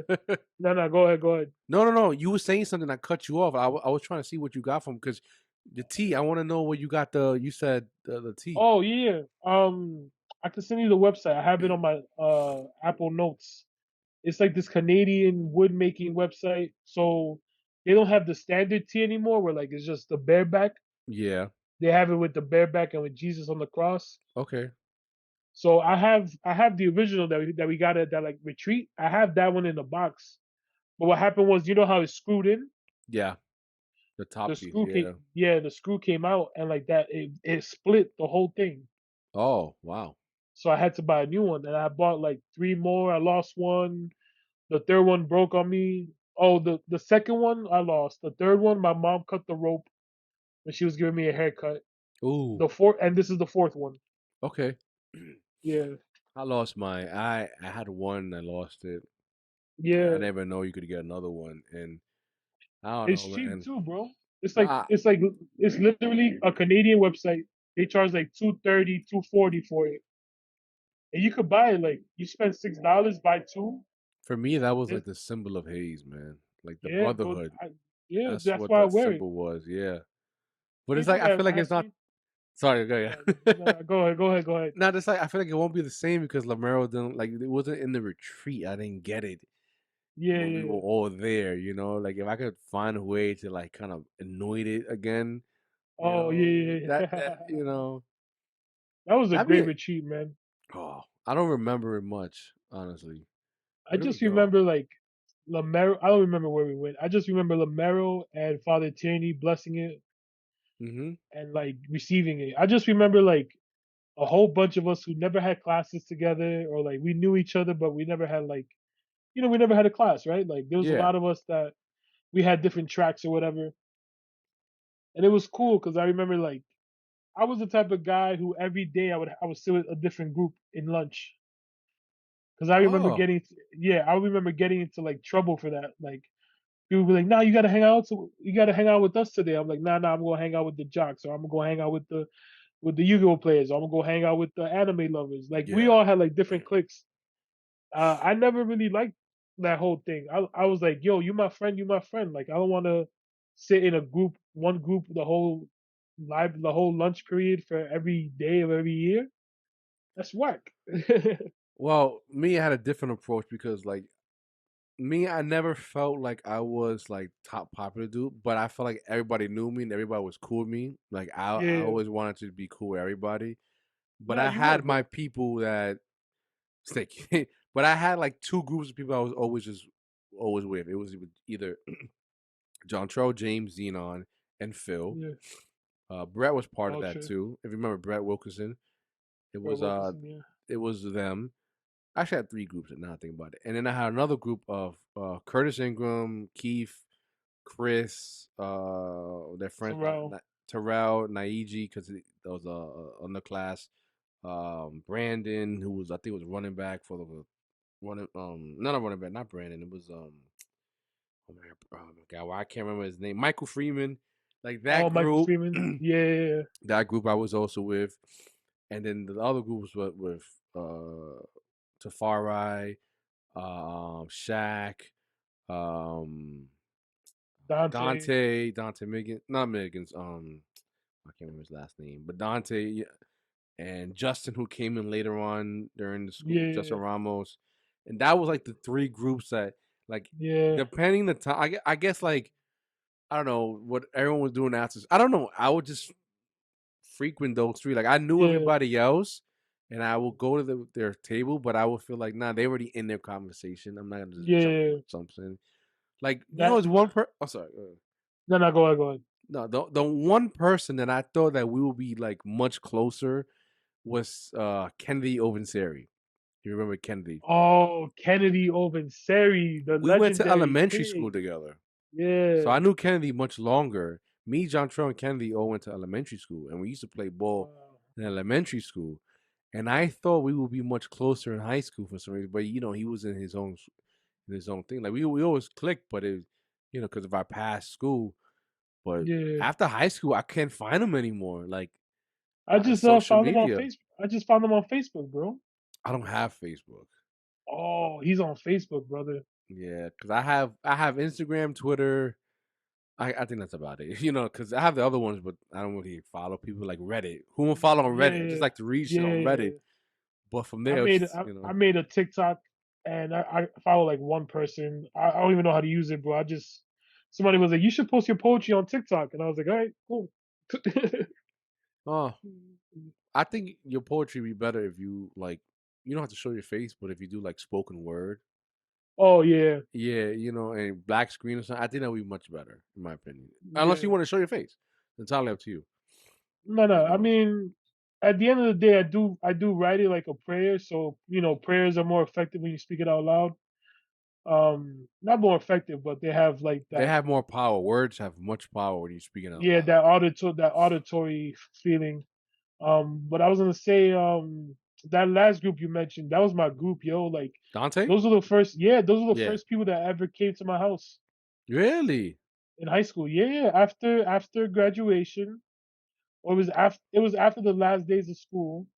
My mom made like these Jello shots, and I invited Taff, I invited Shaq, Justin, Dante, um, and some other people that were in that crew, and these girls that were all part of the crew, like outside of school. Oh, I think because they also knew the girls from the play too. Yeah, yeah, yeah, yeah. And they came to my crib. I remember I was mad tight with Dante that day because he grabbed my junk when they left. And I was like, bro, you don't gotta grab it. And he was like, oh my god, I grabbed his dick. And I was like, bro, come on, you don't gotta scream Dante that out was loud in the hallway. the direct one. He didn't care, but he was funny Yeah, he though. did. Yeah, I got mad. I still talk to Tafari to this day. Oh, Tafari's so cool. Yeah, I love Yeah, that dude, man. love I got mad Tafari. love for him. I Yeah, always thought I was joking with him because I always thought his name was Adonis because that's how he went in high school. really? Yeah, he would tell Oh, people his name was Adonis, and I was like, it's just recently that I'm like, yo, bro, that's not your legal name, right? He's like, nah, it's Safari. I was like, this whole time I was calling you Adonis and all this shit. my wife actually met Tafari, and Yeah, his humor, she fucking loves it. yeah, bro, Like that dude he is funny. he got some sarcastic humor, or just speaking about life, and the way he says it, it's just so I'm not gonna It's so not, try, it's so but nonchalant, right? it's so funny though. Like Yeah, he was telling me a story. Like some guy got slashed in the subway, but it was just the way he said it. It was just like, I yeah, want he to, got slashed. Anyways, like, yeah, yeah. I'm like, bro, like what? He's like, oh, And you know how it is. yeah, He's you like, know how it is. no. Hey, how you been? Oh, Giovanni. Like I love him. I love Tafari, bro. I love him. Oh, bro. And Justin too. I never knew if he was serious or not because he would tell you and be like, I'm like, Justin, are you? Come on, are you laughing at me or not? You know Because what's he's funny? You remember Brandon Rios? yes, yes. Brandon Reeves was also part of the crew with Curtis and them. That's I also knew Brandon Yeah, from that. Yeah. Well, I don't know about now, but yeah. no. So I remember I was following Brandon on Instagram, and he posted like the respectively Justin page on Yeah. Twitter. Mm-hmm. So I asked him one day, I was like, "Yo, is that Justin Ramos from Hayes?" And he's like, "Nah, bro," because I always thought it was him, bro. Like just the humor, like the funny shit Yeah. that was. I always thought it was our Justin. I Yeah. always thought it was him. For like a year, I thought it was him, and then I asked him, I was like, "Yo, is that Justin Ramos?" Mm-hmm. He's like, "Nah, it's just a random dude named Justin." I was like, "Oh, fuck." Man, I always clicked with Justin, bro. Yeah, I Yeah, fucking love Justin. He made me laugh, bro. I always thought yeah, like he had like a not a troubled past because that's the way he made it seem. He's like, nah, bro. I'm like, but did you have a bad past or not? But then you laughing at the end, like he always like with his mustache too, which makes it worse. It's like yeah. fucking Luigi's fucking laughing at me or something. If he hears this, man, I miss him. I love him, man. Oh I, man, I got I was surprised that him and Dante got together. Like I knew they was like yeah. close, but I didn't think they would get together. You know? Are they still together? Yeah, they still together. Cause I follow Oh, both that's of good. them. But Yeah. Dante be posting a lot, and I see Justin in the background. Like I think they went to that Dreamville thing with J Cole. Oh, Uh, um, Dream Fest. yeah, they were there together. Ashley went Oh, too. nice. Bernadine, Shaq was Oh there. wow. Yeah, Ashley's part of the crew. Yeah, yeah, I yeah. used to see Ashley a lot because I worked in his zip. I didn't like deliver. I was a postman. I didn't Yeah. deliver in his zip code, but my station was located in his zip code. So I would see him go Okay. by him and Brandon, or AKA Cheese from the football team. Jeez. Oh wow. Brandon. Oh my god, I forget his last name. I suck with last names now. Before I used to remember because you remember like detention when they would do the roll call. Remember Oh, the roll call detention? I hated Jug. Oh my Justice on the god. God. Justice on Oh the God. That man. was a scam, bro. That was, you want to get out early? Give me $1. Wait, what? Yeah, bro. What? Where the fuck the money's going? to to Mr. Rockford's pockets, bro. Yo, nah. Yo, you Before know. that, Kyogen's pockets. Oh yeah, you know who else was mad cool? Brother. What was his name? It started with a K. He looked like the guy Kelly, from the the Matrix. Matrix, brother Brother Kelly. Kelly. Yes, that dude was ahead of his time, bro. That whole Literally, time because he'd he be was like, so fast. yeah. He would always be like, check your person, never leave your person, and then because he was always like, he was always talking about like us as spirits, as souls, you know, like hmm he was never like you're your body. He was always like you're a spirit having a physical experience. That's why he was always like check your person, make sure Wow. nothing's on your person. Yeah, bro, that clicked for me. Like I want to say like 3 years ago that clicked for me. Wow. Yeah, Chesnovich clicked for me like 2 years ago, man. Like when I really started like I was always on a spiritual journey, but yeah, I think about 2 years ago, like me and my coworkers, like we just clicked so hard after this experience. Like that's like my best yeah, friend now, type of shit. Like I even call him my mentor at times. mm, Like we mentor each other sometimes. He'll yeah, be like, "Fuck out of here, I don't mentor you." I mean, you don't mentor me, but I love his relationship. But um,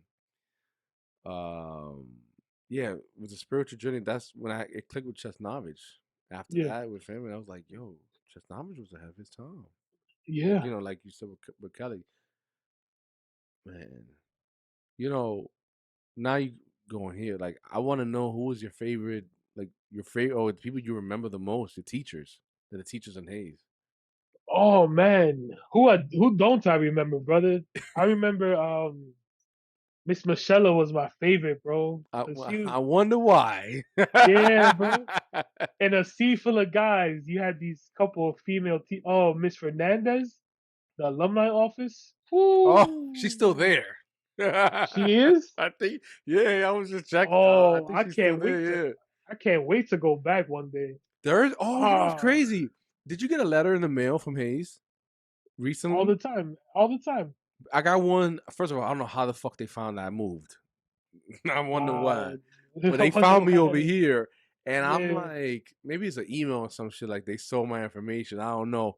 But they're like, yeah. yeah, we have an open door type of thing on this Thursday. It was like for alumni. You could see the new financial center. This is the projected gym that we come in. I was like, damn, I want Yeah, to go. the fitness center. I want to go just to go back inside the halls. Like this is a perfect Wait. excuse. This the Sunday that the Thursday that just passed or the Thursday coming up? The Thursday that's coming up. Yo, for real? Yeah, Yo, like we out. I'll work. I'll be working that Oh, then. I already took so much time off when my kids were sick. I was like, like I had the paper. I was looking at it. I just want to go back and see the inside. yeah, You bro. know, go with a beard. See, like I Go with a told you, I beard. grow my shit back. Go dress in the uniform. Be like, you got what are you doing with a beard? Like, I Yo, graduated. you remember? Oh my god, this is one of my. I'm not gonna say best friend. John Cho is my best friend, but Yeah. one of my closest friends. Oh my god, what's his name? White dude, very cool. Oh my god, why I can't Steven? remember? No, Steven was that dude from fucking Super Bad, drawing dicks all over the place. But I loved it though. It was hilarious. Like my yearbook got dicks all over for pause, bro. But my yearbook got dicks all over it. And Yo, he drew this. cause we went to school at a bad time, bro. People were flipping book bags, drawing dicks everywhere. I remember I would leave my book bag right in front, like between my feet, bro. You I had would look, to. I would look up. Fucking Christian Galdamez would take my shit, flip it, and put it right back in between my feet, and I wouldn't even notice. And I would like, He okay, ran what, man? for vice president, right? Yeah, Yeah. for president, I think. Yeah, he was president. His vice president was Emmanuel Mendoza. Yeah, and then Yeah. Ruben Diaz was president with somebody else. Oh, yes. I was gonna run for president, but then I was like, nah. I was trying to be president of the student advisory committee, but I got Oh, vice word? president. Yeah. Oh, sack. I'm not saying that. But that's when we held the tournaments, the Oh, the two. NBA 2K tournament and the Nah, Street bro. Fighter tournament. Bro, I remember the 2K tournament. I was talking mad shit. The first play of the game for me, Stoudemire got injured. Ah, that ruined. We should have I turned that left. shit off, the injury part. I left, bro. I was driving on somebody. I was like, I'm gonna beat your ass, brother. Fucking went for a dunk. Boom, Stoudemire injured his leg, out of the game. Bro, I thought I had that game. I thought I had that on lock because of how good I was. I was playing online. I was like really good. Yeah, And then I played against John Trell, right? And he used Miami yeah, Heat. And every time we played against each other, like, I don't want to play against you because I was always beating him. I always beat him in 2K online yeah. and at home. For some reason, God was on his side and he was fucking figured out all my moves and I lost the Nah, game to him. And I he was had like, you home better field fucking win advantage. this shit. He had You- home field advantage, yo. he cheated, man. I Trell, I know you're He gonna said he listen to this, bro. cheated. But Those are, oh man, I remember those days, man. Hayes was good to me, brother. Hayes was man, I mean, good 4 years, man. Good the 4 years. everything, man. Mr. Buxton was one of my favorite. Dowling was hilarious. Oh, Mr. darling. Uris was pretty good. For the health teacher. That whole Yeah. basement shit was the old man who was the social studies Oh, teacher, you the talking history. about Mr. Garrett from South Park? The guy with the big head? That's wow, Mr. That's not his name though, but That's what I called him. Yeah. that's He would. I would always get the attention because I could just not. I always had a comment on his head, bro. I always had a comment on the size of his dome. bro. This What shit was wild, bro. what about Mr. Dowling? Look up, no. The coach. Look up here. Look up here. The fucking Oh, coach, man. O'Neal. O'Neal. O'Neal. Yeah, yeah. O'Neal's still there. Yeah, he's still there. Yeah, I know. So the gym I work at, there's people. It's in the Heights. So there's and Hayes is like right there from the Heights. Yeah. So there's people like James Sanchez still goes to the gym. Hunt Anthony Gomez, Hunter. Mm-hmm. Mario sometimes goes. The Yeah, Nickhead. Mario and James were always like close. Yeah. So like they sometimes at the gym, or like often James is there like almost every day. But there's the other dudes that work at Hayes that go to the gym. Okay. Like they're football coaches, or there's some kind of coach. And he told me like 2 weeks ago, he was like, "Yeah, yo, O'Neal's still there, still rocking, still kicking, still doing his thing, still on his asshole vibe, but he's always been Yeah. a good dude." I always clashed with him because it was like when I left football, the people were mad at me, and I was like, "Bro, like I just wanted a little taste. I didn't want to make this my whole life." Yeah. You know? Mm-hmm. Yep. They're like, they depend on you, Lewis. They need you to be a left tackle. I was like, bro, I just wanted to do it for a year. I just wanted to tackle once. That's it. Yeah, I just wanted to do it for 1 year, brother. Remember Timothy Rosado? Timothy. Oh, get out of here! Yeah, we went to elementary school together. Really Yeah, a lot of my friends from elementary school was there too. A lot of them. nice. Surge, remember, I don't know if it remember Surge. Serge. I was gonna say Serge Ibaka. Yeah, not Serge Ibaka, but Surge. I went to elementary school with him too as well. Oh Um, man. yeah, a lot of my elementary school friends went to like either Hayes or Hollows or Raymond. Oh, Oh, Raymond. Yeah, our Hollows is good. I had because I did that college prep after freshman year. I have a lot of friends from All Hollows, from like Rice. Well, what used to be Rice. Yeah, now that it's Hayes because they all the basketball people went to Hayes. Oh yeah, yeah, Rice. Yeah, they took them all on scholarships. yeah, for They sure. I got mean, it tired of made sense. losing. Yeah, bro. Yeah, it made sense. They had the size for it too, because Hayes is like the biggest all boys school around, Yeah. like in Remember the the area. slogans that they had for all the schools, like males and females? Nah, nah, nah. You're gonna have to Hayes remind is me. gay, Oh, Ohio Hayes. Swallow, Yeah, Aquinas was the baby factory. yeah. Yeah, I don't remember more than that. And remember that big scandal with the whole sex shit with the girl from St. Ursula during our years? Oh, the sex tape. The sex tape in Mount St. Ursula. Oh, I remember. I Yeah. remember trying to find that girl, bro. I got the link. Now let me stop. He said, "I'll post the link on the in the comments below." Yo, if you want the link, follow me on Patreon. $3 now. Twitter blue. Yo, that was wow. Yo, my sister lives by Ursula now. Yo. I never knew where Ursula was my whole high I school still don't know career. where is it. That shit is like by Bedford Park in the Bronx. Oh, okay. Is it Yeah, still open? yeah, bro. The Academy for Mount St. Ursula, whatever the fuck it's called. Yeah, man.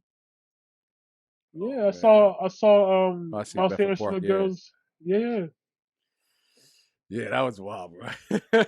yeah, bro. I remember freshman sophomore year. No girls liked me. I was that pudgy, funny kid. hmm Junior year, I lost weight. Everyone, not everyone. Let me not make it All the sound like I bitches was on want me. some like, All the bitches want yeah. me. Yeah, I know. Nah, but then like that's when I started really getting played, bro. And it was like, oh, I was so happy. No one like you don't know the feeling from going from like a drought to going to a flood. Like you may drown, but you never seen water for your whole life until that day. Oh, it was a miracle for me, man. Bro, I never had a drought until I never had a excuse me. I sound stupid. I never had a flood until like college, personally. Then Yeah. I was like, oh, okay. But high school, I was like, oh, I don't want to talk to girls. I don't know how to do it. Oh, what? Like, I was fucking nervous and shit, man. Yeah, nah, It, for me, I was just bad with it, bro. Like I would talk to one girl, I would meet another girl that same day, talk to her cousin, talk to her friend, and they would all be like, "Yo, why Lewis is talking to all of us?" And I'll be like, "Yo, fucking I'm just thought. You trying." was a I thought was a back thought, then. bro. I was a thought. I was a thought getting no action, brother. No, just having girls around you was enough for us in high school, bro. Oh, facts. I remember I was part of la Asociación So Latina, to that Latin, yeah, I remember that shit. Yep. and I had to ask Mr.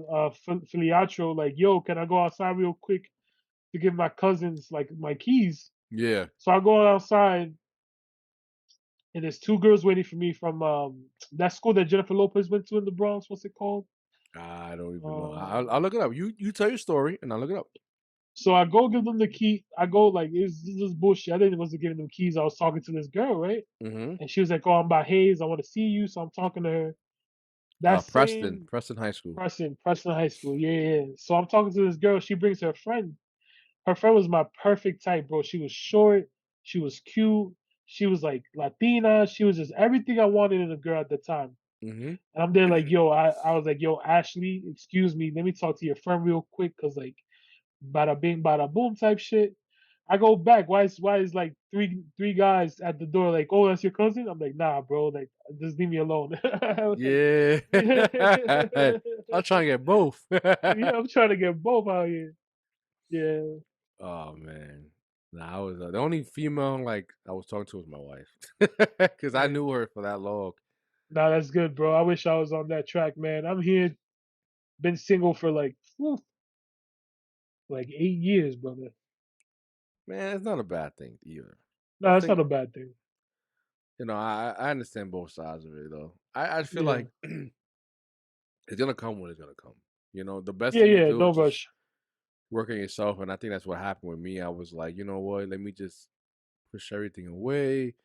I was single at the time, and I was like, nah, let me just enjoy my life, or let me just do it. And she hit me, my wife, my wife, time, was friend, hit me up, and Yeah, then just roller coaster from there on, and then now I'm here. But I had to get to a point of myself that I was ready for that relationship. The insecurities you had to get over. absolutely. Um, just not being a child anymore. You're not a child because I'm still a Im- child. Like Immaturities. thank you, the immaturities. That's another thing I feel like I love about myself. Like I'm such a child that I can play with my children. Like I can understand them. I can play with them, be creative, and do things that my wife's like, oh, I Yeah, would never thought that would make them laugh. I was like, I'm just a child. Like I just, you know what I yeah. mean? Like I just You're a big kid basically. Yeah, exactly, and they feed off the energy. They love that stuff. yeah. Yeah. Because that's what it is. Like you got to have an imagination, a curiosity. We also have to understand like kids. Kids are imaginative when they want to be, because they could be very logical too. Mm-hmm. Because you could be Yeah. like you could make up a whole world and be like daddy or uncle or Theo whatever. That doesn't make sense. We're not gonna play with you anymore, and they'll leave you just like that, yo. Like Yeah. they'll be like, They nah, would. you Mm-hmm. lost us. Yeah.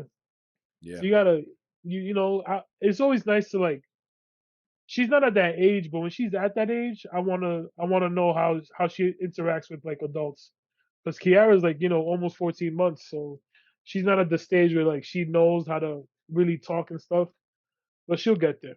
Once they hit like 4, my daughter would be hitting not 4 soon.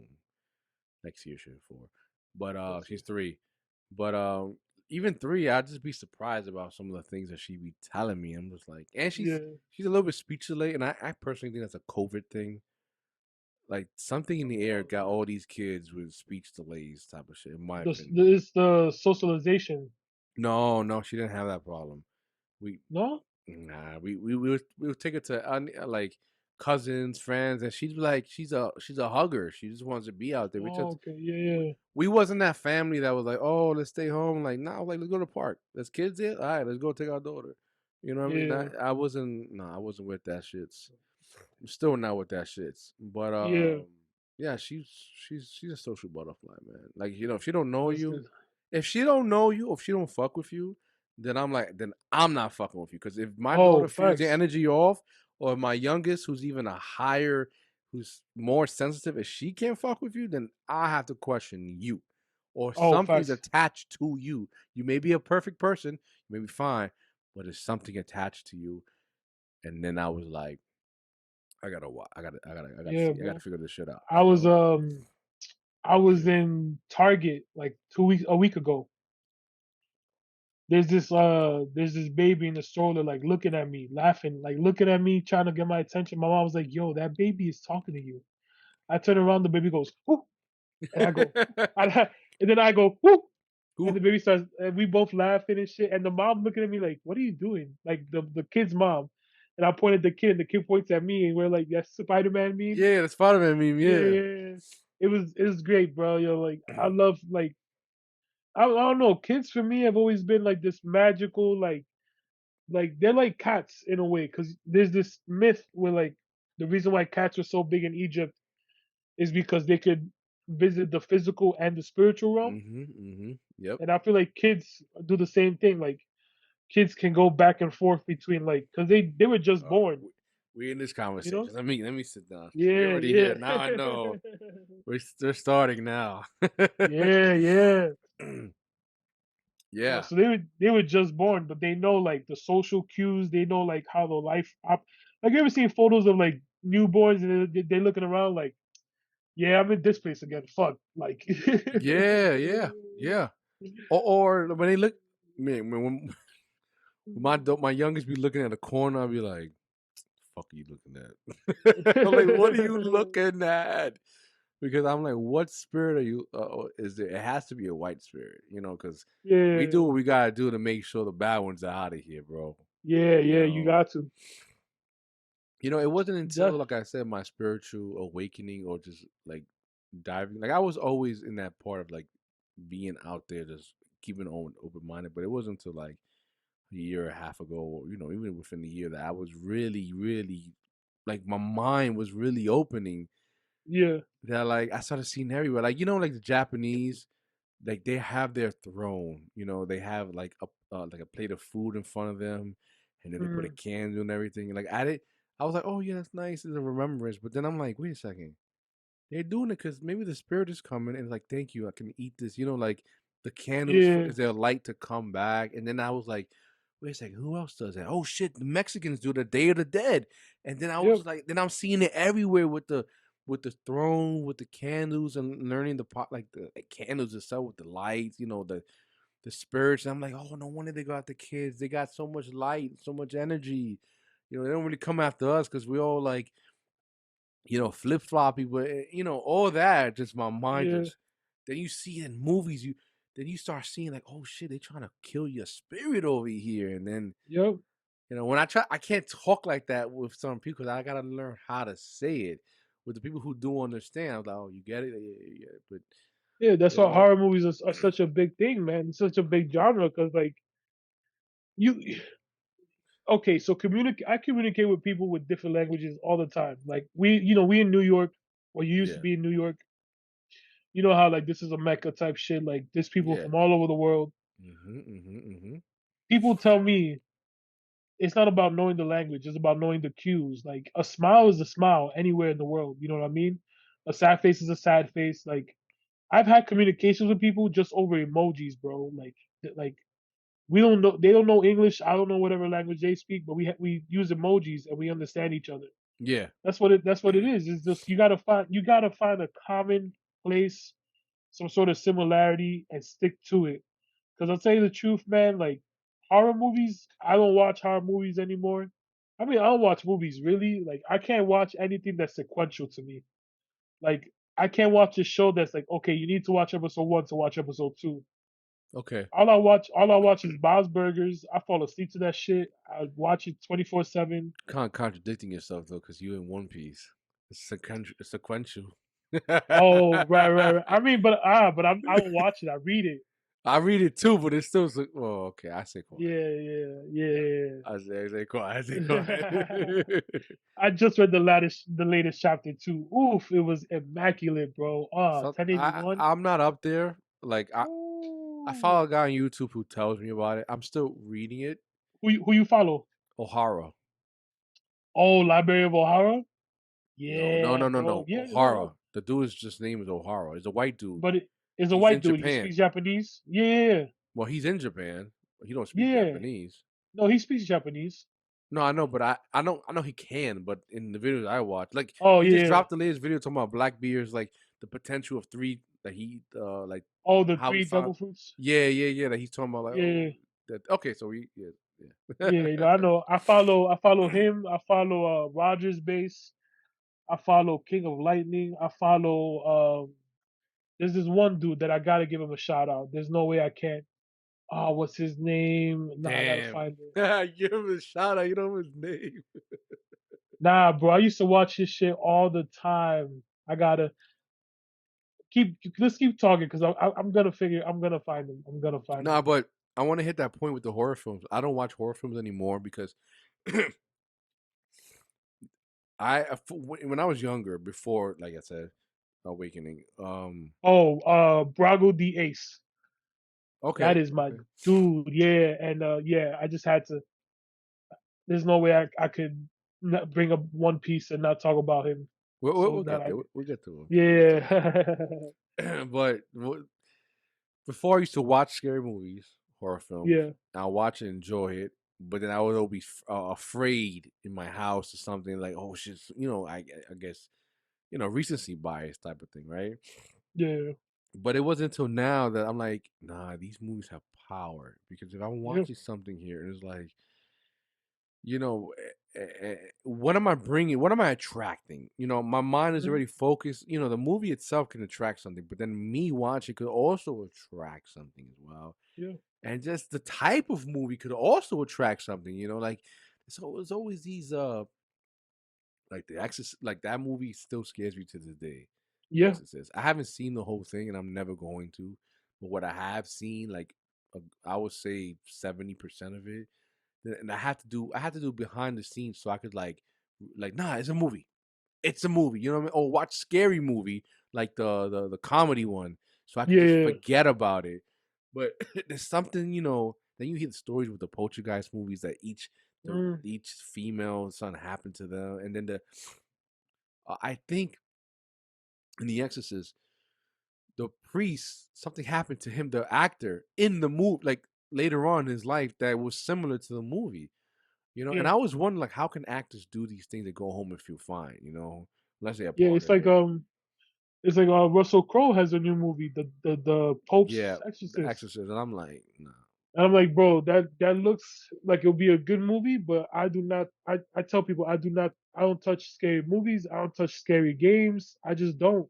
Like Yeah, like you brought up the law of attraction. Like yeah, if I'm yeah. The law of if attraction. I'm Yep. investing if I'm investing time into something, I'm gonna get it back. Not the time, but I'm gonna get the energy back. Yeah, I'm not investing time into negative energy like that. I'm just not.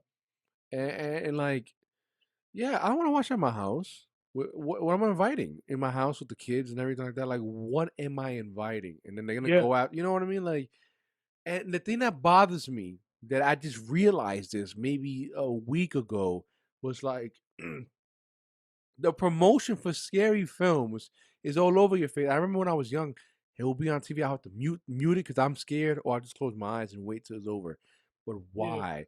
Why even now? I was watching the Laker game versus Memphis yesterday, and then boom, Evil Dead Rising commercial. I'm like, yeah, wait a second.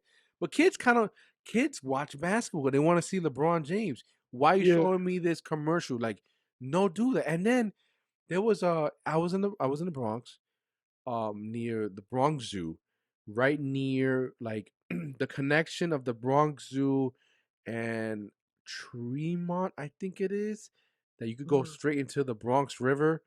yeah, There's a McDonald's there, and there's a bus stop there, and right there in the front was a big ass promotion for the Pope's Exorcist. I think Pope Exorcist or the Evil Rising, whatever. And I said, but kids go to McDonald's. Like, kids yeah, walk through here. Why are you doing this? Like, why yeah, is the promotion all there in the face? And I was like, it hit me. I was like, yo, this is not right. And, people yo, people who watch scary movies watch. I'm not trying to be a cynic. You like what you like, but because of how I'm seeing things, I don't like them anymore. Like the new Insidious movie, I like a part of me wants to watch it because I'm a completionist for some things. So I've seen the first two, but yeah, then when I remember like what the first two was, and then the astral projecting, I was like, that shit hits home. When I first saw the movie, it was hitting me home. Now that I see yeah, differently, it hits even home harder now. And I know I'm being stupid, like, oh, I want to watch. I was like, nah. I had to yeah, like I saw the trailer unwillingly, but I told myself, this movie's whack. This shit's trash. This is a predictable thing. Like even the movies yeah, are whacked anyway. But just that, that like I would love to astral project, but now seeing that movie is like I don't want to watch this movie and then try to astral project and like what the fuck, you know what I mean? nah, yeah. I mean, like the thing too is like, so I've astral projected before I was like back on meds. Mm-hmm. I tell you, bro, like you wake up, you wake up. I've woken up a couple times and I've talked to people who astral project on a regular, according to them. Mm-hmm. I've woken up because I feel like I'm drowning. But that's like your body like leaving and returning to your like your soul leaving and returning to your body Yeah. because it has to hit that barrier of like the third dimension to the fourth to the fifth to the sixth, type shit. Yes. So it has to hit those dimensional barriers. And you think about it like, so I was explained to it like this, and this is how I see it, like firmly for myself. In the Bible, they talk about firmaments, right? Like the Yes. barrier that protects the world, Mm-hmm. the There's earth. supposed to be water on top of it. Yeah, and there's water below and there's water on top. That is the container for the third realm, and the water above is the ocean of the fourth realm. And it's just like that for the fifth dimension and the sixth dimension and you ever heard the phrase like the seven houses of heaven or the seven heavens? I know, but I have heard the opposite about the like Oh, the Dante's seven. Inferno. Yeah, yeah, yeah. So seven is like I I I want to. I'm not too sure, but I feel like seven is like there's only seven heavens and seven hells type shit. Mm-hmm. I don't know. There's an eighth heaven. I'm not too sure. So don't take it to the bank what I'm saying. But I've heard of up to seventh heavens, and the whole process is that astral projection. I've done it, and the person I've spoken to calls it like I stayed at home when I astral project, which means that like I live my past lives in astral projection. So I've been a slave, I've been a conquistador, I've been a general, I've been a woman, I've been a man, I've been a baby, I've been an old man, I've been an old woman. I never go into other people's astral projections, and you could do that. Like if you invite something into your astral projection, that's like when you brought up with the whole like scary movie stuff. Like you could definitely bring that energy into your astral projection, and that comes into your spirit, and that comes into your body. You know what I mean? So Yeah. that's the scary part. Like for me, I stay at home. I astral project. I just live my life, my past lives, and that's it.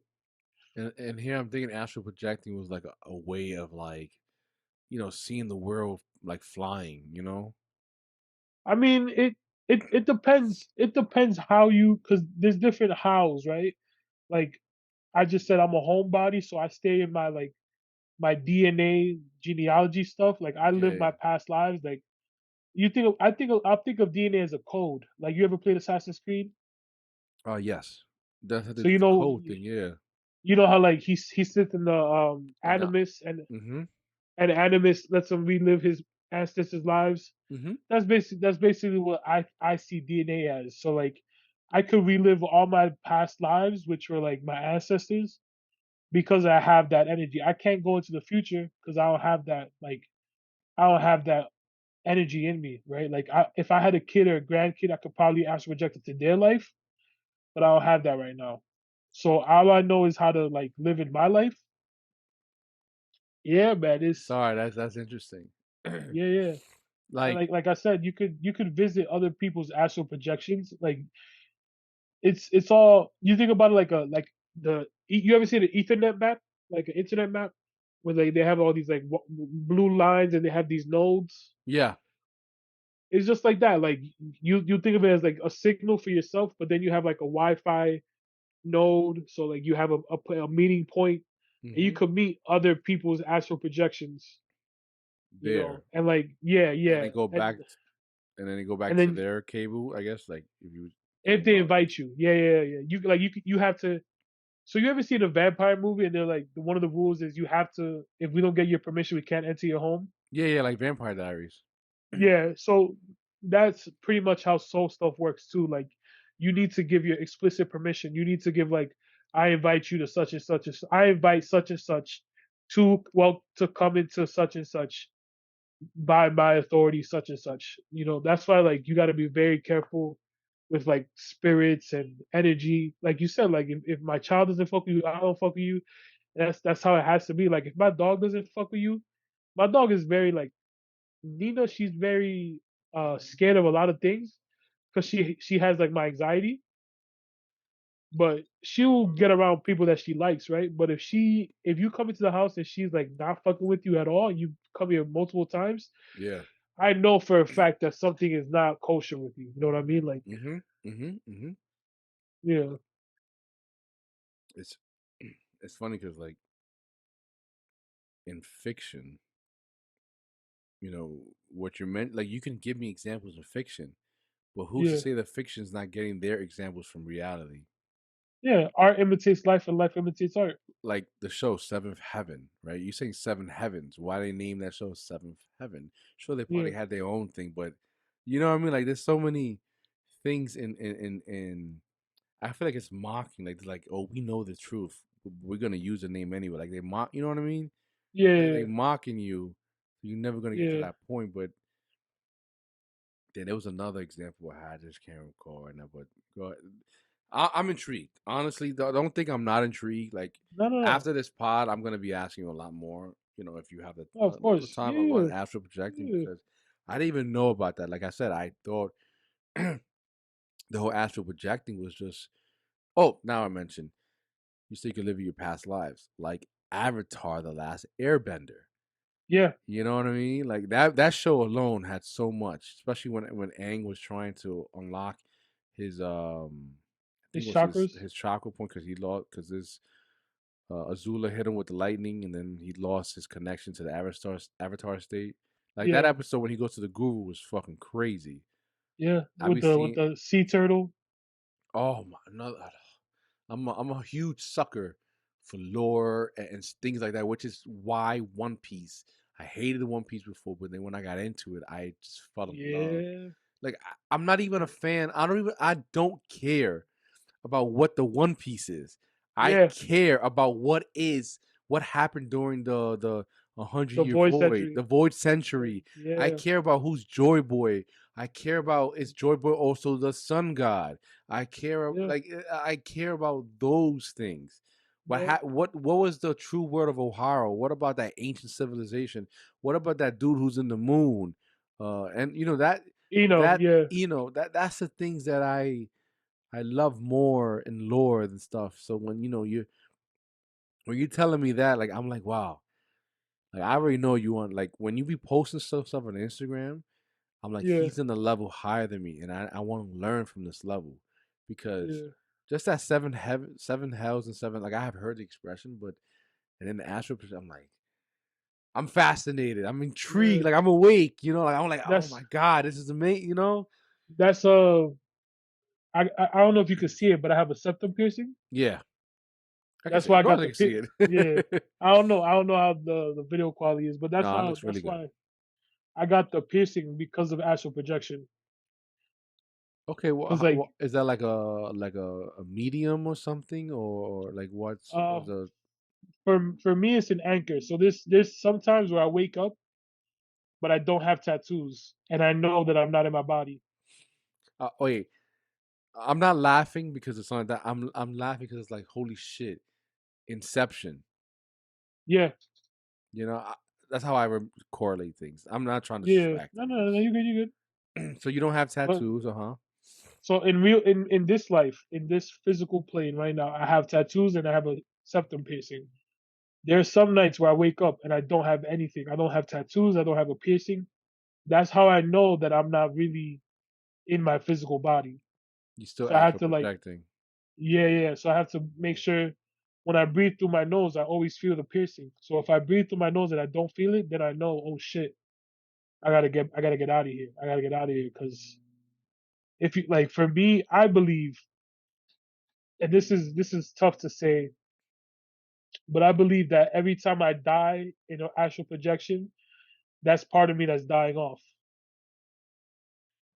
Like Like like your timeline alive. yeah, yeah. So like I'll wake up and I'll be fine. But if I die astral projecting, that part of me that I was just in or with is no longer available because it died off. Like I've been in a slave ship, like astral projection and drowning, bro. Like I've done, I've dr- I've died drowning so many times because it's like When were you you know feeling that? Were you feeling that now or when you were younger? when I was younger, oh man, when I was younger, I was going through stuff that I couldn't even describe to you right now. Like I was going through a lot. Because I I feel like was when I was wondering. younger, I was yeah, I'm wondering that's like was that like the cause of like how you was feeling? Like I know I said before like I'm trying to be a psychiatrist, but I'm just like yeah, it made me think like wait, you said you was on a slave ship, right? And you was yeah, drowning. What if that's what you felt when you was younger? Is like I'm fucking done with this life. Like yeah. my mind is right. Sorry, I'm so sorry. I was No, no, you good, you I'm good, you good. intrigued, bro.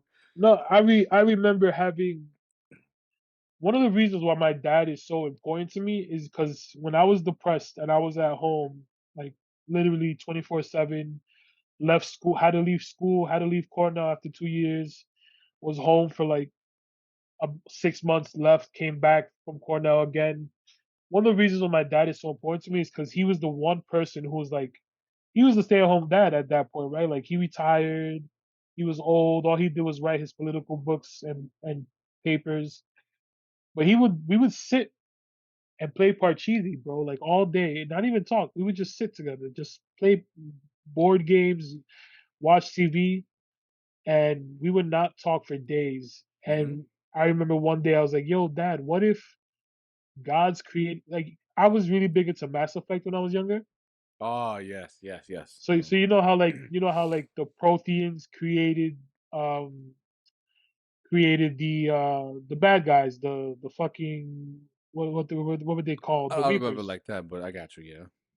So I asked him like, what if gods created us and we killed off the gods, and then we're creating machines, and what if machines think of us as their gods and they kill us? He looked at me. He was like, "Yo, shut up and just live life, bro." And that was the first time I saw him scared. He was like my dad was like, "Oh shit, like that's a real ass question." Like, Yeah, like I you don't know know, how to like answer that. yeah. Holy shit, bro! But You're in the Matrix level right there. I've always had that like weird. I've always had like that because there's no way you could tell me that every culture that has gods, mythologies, religions, folklore, that they're all wrong. There's no way you could tell me that there's only one right religion, there's only one right faith, there's only one right history. There's just no way. There's just no way. Bro, you speaking to my soul right now. That's how I Like, feel. That's how I yeah, really feel because I just had a conversation with a family member through marriage yesterday mm, that, I respect, I respect your belief and I will never force anything. And he's a person like, he's like, "Oh, I can be open. Let's talk." I said, "Okay, if you want to talk, let's yeah, go talk." And I said, "I understand where you're coming from, like the person.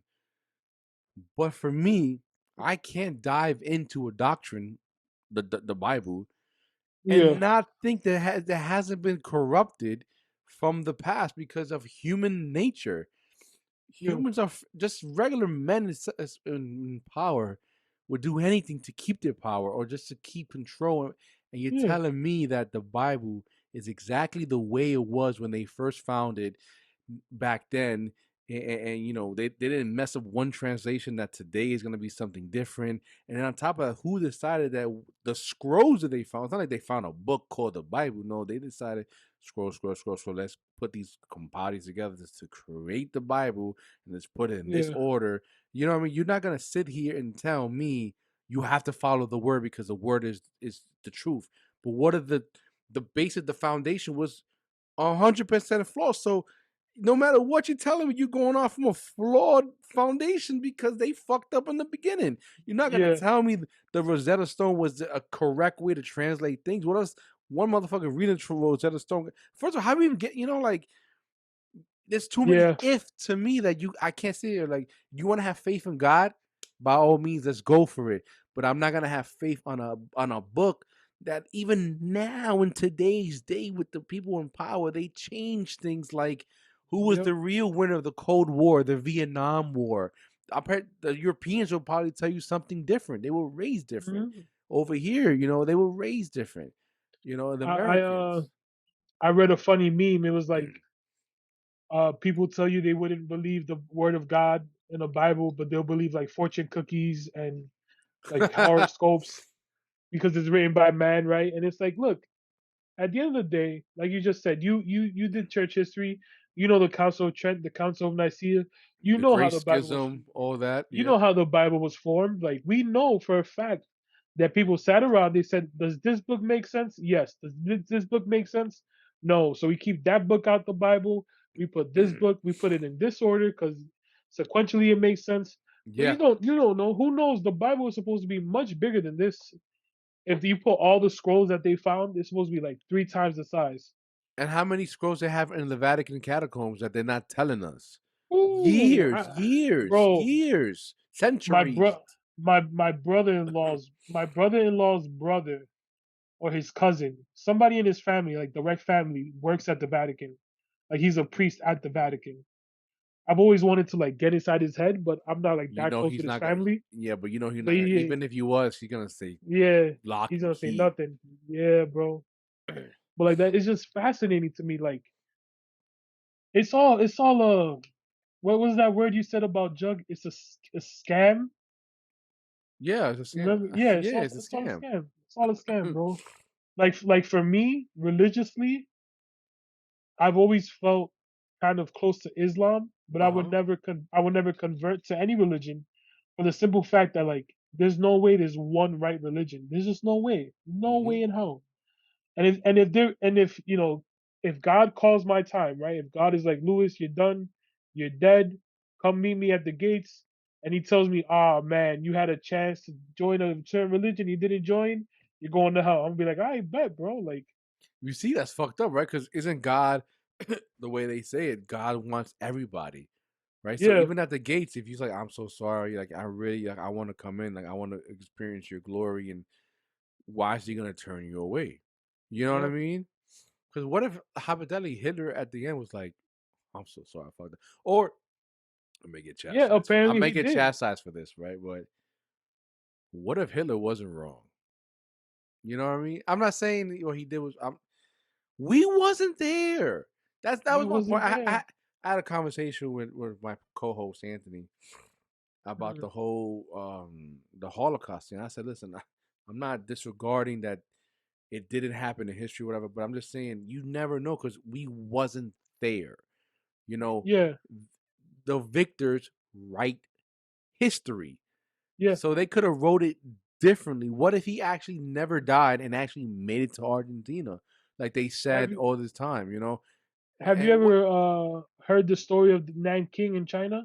the Ninth King? No, No, no, Nanking. It was like the capital city of China at the time. no. You So know, it's basic no. It sounds familiar, but no, I'm not gonna. so basically it was the World War II version of what was happening in Europe in China. Japan was like mutilating people, killing everybody, running experiments on Chinese people, like millions of like the same thing as the Holocaust, bro, just with Mhm. Chinese people. No one there's books on it, there's articles, but no one talks about it because why, right? Like why we talk about the Jewish Holocaust but we don't talk about the Chinese Holocaust that happened literally on the other side of the world because it's not Western. Oh, because it's the eastern part of the world. Oh, because China was the bad guy, Japan was part of the good guys. It's like, listen, even if a lot of the shit that Nazis did to Jewish people, right? Like you said, like Nazis that became Argentinian or Chilean or Or American. American because I think it was Project Mockingbird or something. It was some project that just took him like, you a scientist? You smart? Nah, now you Yeah. American, baby. So you think about all the things they did to Jewish people, like medically, scientifically, all Mhm. that research came with them. All the Yeah, stuff that all the stuff that they build later on relies on the stuff that they tortured Jewish people with. yeah. Like you can't erase that, bro. And like who knows what medical advances that we have now that pertain to That was from a Nazi. You know, if you want to from a put that, Nazi. yeah. Yeah, yeah, Bro, the owner of Adidas was a Nazi. I don't care. Like they're gonna say, "Oh no, I just did it because they asked me to create them stuff, their uniform, whatever." But they're using Nazi. I'm sure you saw things yeah, just turn your eye, but they had that whole system. I forget what program it's called right now. I mean, I could look it up. But anybody after World War II, they came to America. They did their whole program, and they became American. And the scientists yeah. kind of skipped their things just to, like you said. I could have swore. I feel like Project Manhattan had some Nazis Oh, maybe um could have in it, with but the it's oh, speaking of Project Manhattan, the movie, bro. with Matthew McConaughey, Broderick. No, no, the movie with the Nolan movie, the movie coming out, Oppenheimer. Oh yeah, I want to see that one, bro. Yeah, we gotta see that. Christopher Nolan, bro, with that shit. Oh my god, like Practical effects, an atomic bomb, and practical effects. first of all, yeah, I don't know how he did it. And Chris, and then the dude who Dude who played Scarecrow in Batman, man, Killian Murphy. There you go. Because I'm watching Killian this. Murphy. I'm watching Peaky Blinders. It's epic. It's Oh, episodic. It's sequential, but it looks fucking good, man. nah, yeah, I've It I've looks seen good. I've seen 3 episodes because of Killian Murphy and because of Tom Hardy. Tom Hardy is one of my favorite actors of all Me time. too, bro. Tom Hardy is a underrated like goat, man. I love Tom Yeah. Hardy. There's some people I just watch just because I don't care. Him, Michael B. Jordan's in that list. Oh yeah, yeah. Um, You know who's on that list too? Two people that I'm gonna name that might be for you. Timothy Chalamet he's a not because and I just haven't got much of his stuff. the guy from Anchorman, he did Evan Almighty, um, 40-year-old Um, version. um Steve Carell. Steve right? Carell. Yes, Yes, yes, yes, yes. yes, yes. That dude for that. I saw The Patient on Hulu With Steve Carell? with Steve Carell. Yeah, bro. He's a phenomenal actor, bro. I know. I know, man. I know. Steve Carell, like after he grew his hair out, after he got his hair back, he Yeah, was yeah. going crazy. One of Yeah. my favorite movies of him is Crazy Stupid Love. Oh, that's a good movie. I just love it. And like the guy who created Dan Fogelman, he also created this TV show This Is Us, but he did a perfect way of just weaving these so many different storylines and just you'll get the conclusion in a very weird way at the end. It's just like, oh wow, I never thought that was gonna happen. And Yeah. that's what happened in Crazy Stupid Love and This Is Us show. And it's just like it hit like Crazy Stupid Love that had that good moral question at the end. I don't know, it's realistic. It's not some bullshit Yeah. Hollywood story type of thing. Yeah. I'm tired of Hollywood stories, man. I want real like life experience stories. I want shit that like I could live through or make sense to me, not something that like that's just so out there, that's just so random. Like Yeah. look at Dune. Dune to me is a great movie, bro. Dune is Dune. one of my favorites. Dune, Timothy, I'm not like a big fan of like his whole filmography, but when it comes to Yeah. Dune, man, I could watch that over and over. I think it's Yeah. because it's Dennis Villeneuve. I think it's his last name. Yeah, Villanueva. He fucking his cinematography, bro, is amazing. The way he uses scale for certain things, like the grandiose, like it's amazing. Like Yeah, yeah, yeah. Blade Runner, Arrival, I haven't seen yet, but I've seen pieces of that. Like Oh, Arrival I've seen. I haven't seen Blade Runner 2049, but I have seen Arrival. another one that I just fucking love is him. Oh my Ryan god, Gosling. Ryan Gosling. Yeah, Ryan Gosling, Yeah. my fucking dude, bro.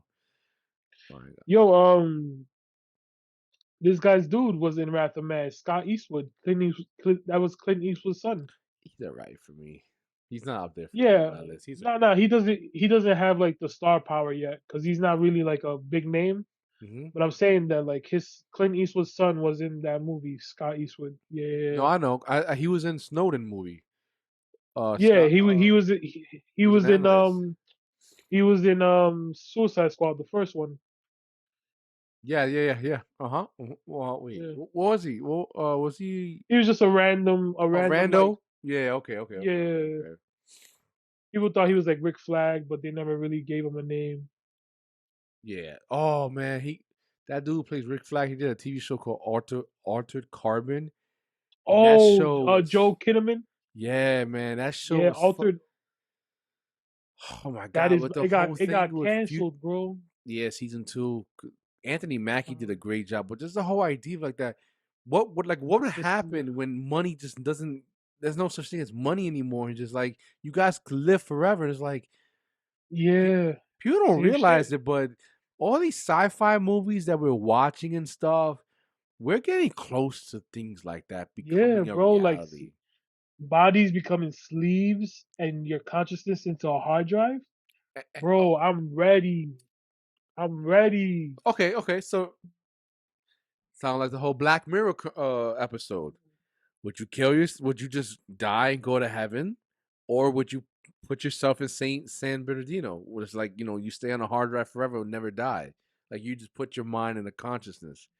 You're taking Ooh. away, you're taking away God's design. If you To believe tell in you, that, not you, but to t- yeah, to tell you the truth, I would just die because like I I I think that we don't really die. I think we like I believe in karma. I believe in like rebirth, reincarnation, but I don't believe that we are reborn in the same realm that we like traverse. Like we're on this earth for a reason, right?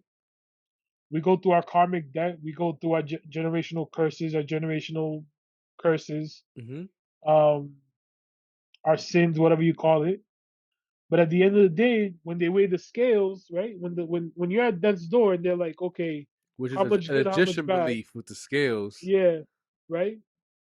If my good is better than my bad, I'm not coming back to this world. I'm going to another world. I'm going to the fourth dimension. But if it's even, I'm staying on the third dimension. if my bad is worse than my if my bad is heavier than my good, I'm going to the second dimension. Like there's levels to it, right? Like humanity isn't the end all be all, right? Like No, yeah, I if we if agree. we if we go back to the astral projection, I remember reading the book Sid Arthur. It's about Gautama Buddha, Sid Arthur Gautama, the Buddha. Oh my God, I'm started reading that book. I'm halfway in, and I have to read it like twice. I have to keep Yeah, reading it bro. over and over because there's It is parts. good. I'm up to the part after he was in the desert. I think the desert by himself, and you know what? I'm not gonna sit here and pretend like I remember everything, but I just remember how it made me feel and how it opened my Yeah. mind, and I want to read it again because I think I'm at. What was the part when he met the female and he fell in love with Tell her? you the He truth. learned. Tell you the truth. I haven't read the book in like a decade. Just go ahead, bro. I'm so sorry. I No, just got no, no. excited because I was like, oh, I read the book. I read Yeah. people. No, But but like you know the basics, like the whole karmic rebirth, reincarnation. You could be born as like a caterpillar. You could be born as a leaf. You could be born as a lion or whatever, an yes. animal. Hmm. To me, that's like a low vibrational rebirth because you're regressing. You're going from human to animal. You're losing your. In the Bible it says that animals also received the Holy Spirit. In the story of Noah, the reason why God puts animals on the boat isn't so Noah and his family could eat, is because animals too receive the Holy Spirit from God. Hmm. So, but the thing is that they're animalistic. We're animalistic and human. We have, we're part of the animal kingdom, but we're Homo sapien. We're like a different branch, right? That's why, like, they say that our ancestors are apes or whatever, are chimps. That's Hmm. bullshit. I don't believe in evolution. That's all bullshit to me. But at the end of the day, we are animals because everything that lives, breathes, walks, talks, or makes sense is an animal. Even everything but vegetation. And what I'm saying is that like once we die, I believe we get a chance to be reborn on this earth, reborn in a lower vibration or reborn in a higher vibration.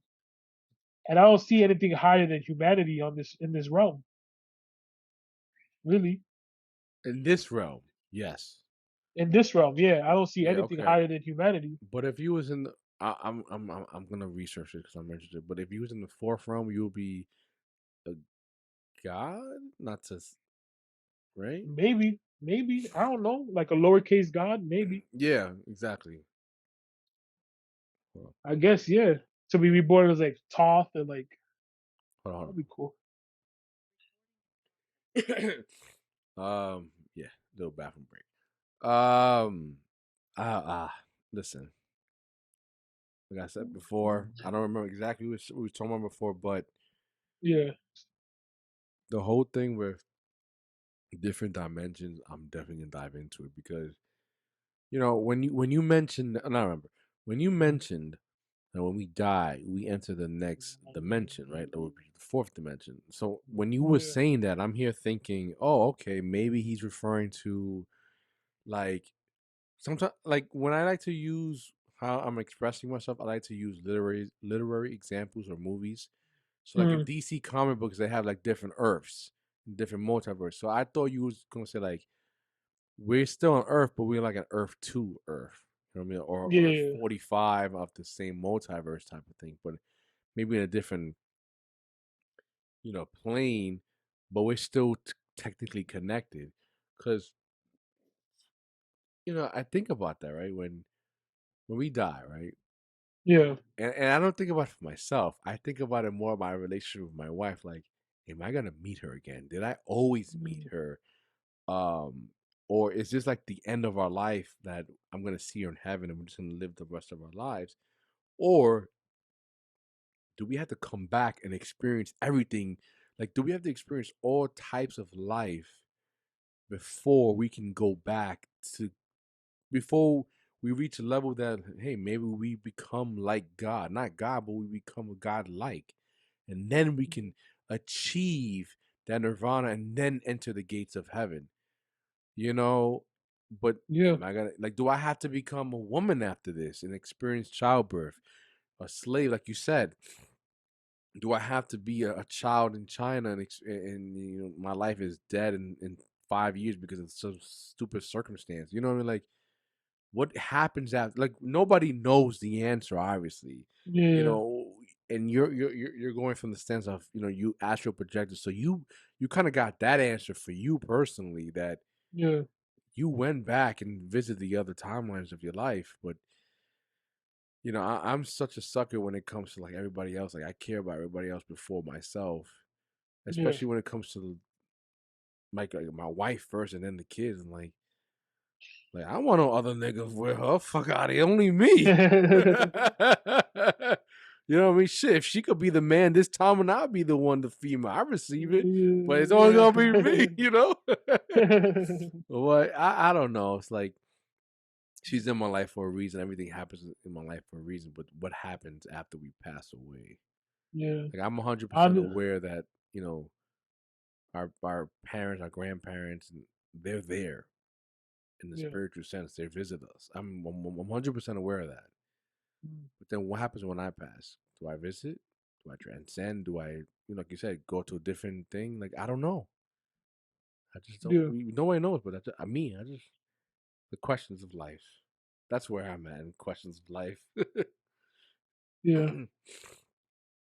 No, I don't know, man. That's the thing. Like you said, this is an answer that I came upon myself. And I would never tell people that this is the answer or that this is the only way. Because honestly, like it goes back to what I said earlier. There's no one. You could get 2 plus 2 equals 4. You could get 5 minus 1 is 4. 4 plus 0 is 4. 3 plus 1. 1 plus 3. 20 minus 16. Whatever way you could get to 4 in many different ways. Yeah, So that's my example of like you could get to the answer in so many different complicated, easy, simple, out of the box ways that like there's no way there's one right answer or one right way to answer the question. You know what I mean? Like if hmm I tell you, show me why 2 plus 2 equals 4, you could be like, well, 2 times 2 or 2 to the second power or 2 times 2 times 2 minus 2, whatever. You're still gonna show me, right? But it's like, yeah, how do you get upon the answer? Now, for me, the answer to everything for me, you know that joke like the 42 is the answer to all questions or whatever. You ever heard that joke? mm-mm. It's like a science math joke or whatever. But for me, the answer is one. The answer is always one because we all come from one thing, right? Like man and woman, one egg, one sperm, whatever you want to think about.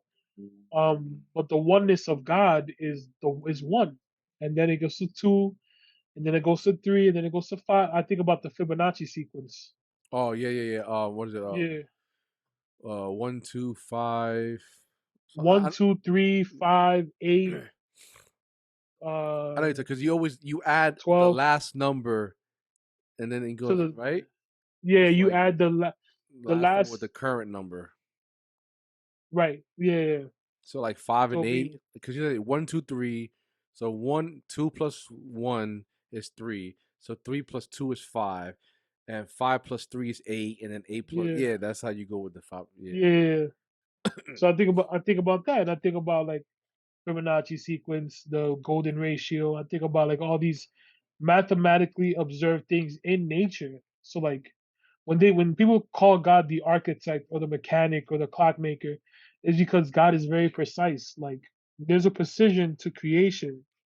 And that's a reason why for me, like all this like transgender stuff is just ridiculous, bro. Like, oh man, it's such a danger. It's so scary to like it's scary to think that kids are old enough to change their sex, but they're not old enough to vote or drive or go to war or own property, but they're old enough to change their whole lives. Yeah.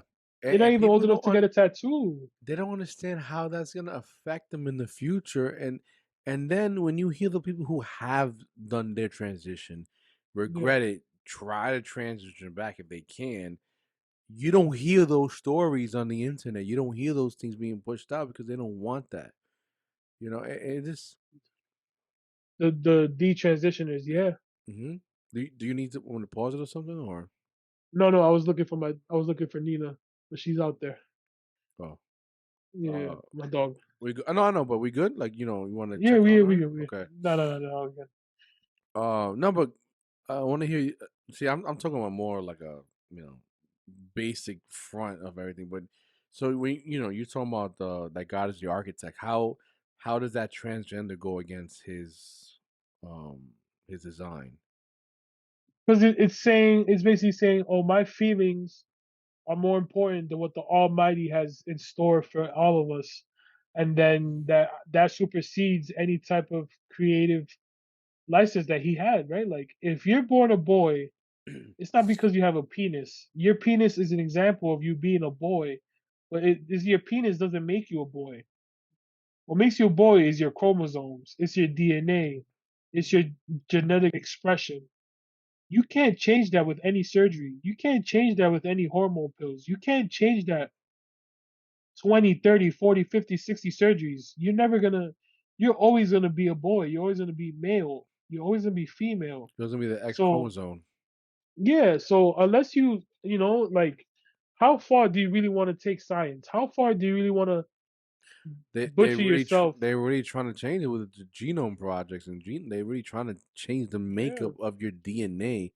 So that thing you're saying, they're like, no, now I can legit change my chromosomes. Yeah. They're trying that. I have a Bing for my Windows PC, Hmm. and like my homepage is like the news feed, and the first thing that comes out today from USA Today is babies without sex. Researchers are working on it. Ethicists are troubled. They're trying to make babies without like a sex. They're trying to create like they're not humans anymore because that's You're what's the trying to be humanity. God at that point.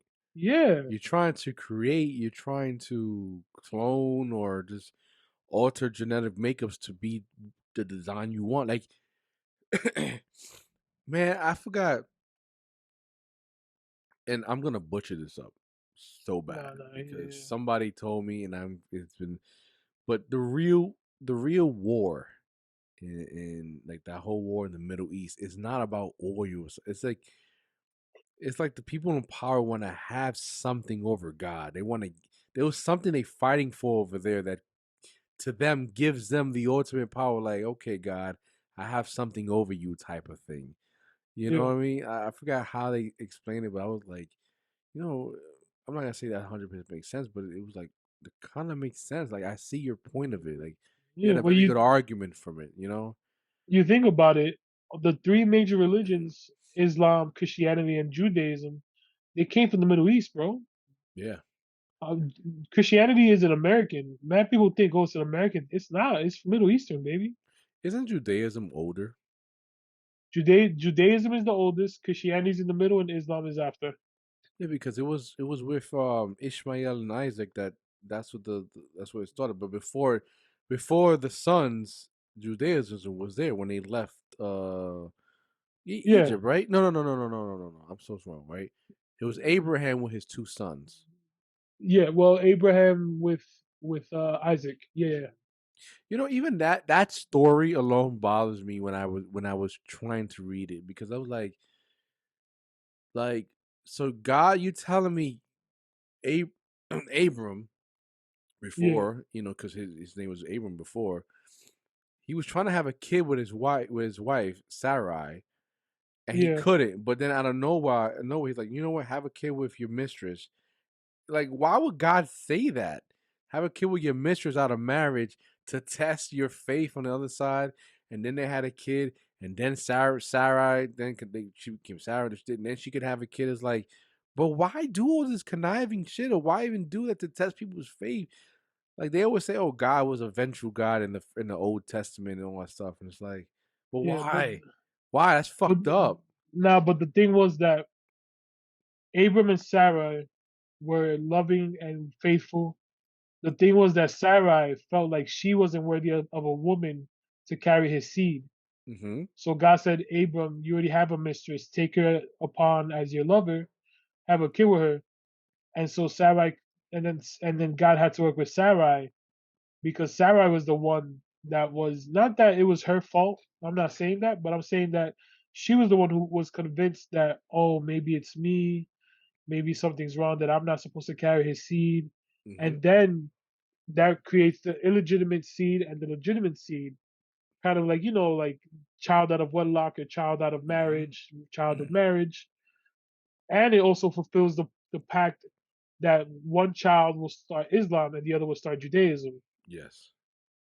So when you think about it, like, oh, God was being sneaky and being conniving, it's like, well, humanly, sure, in our human ways, we could see it as that. But in the grand scheme of things, if that never happened, we would never have Islam. And But we but would then never have the again, Prophet Muhammad. why do we need two religions though? You know what I mean? Yeah, but Why that's why do he want to create a sect? Why do that? If why just because keep it Judaism? That's it's the same way that, like, okay, you're not Dominican, you're Puerto Rican. yeah, So you think about, you ever been to Puerto Rico? yeah. So you think about how different is Northern PR from Southern PR.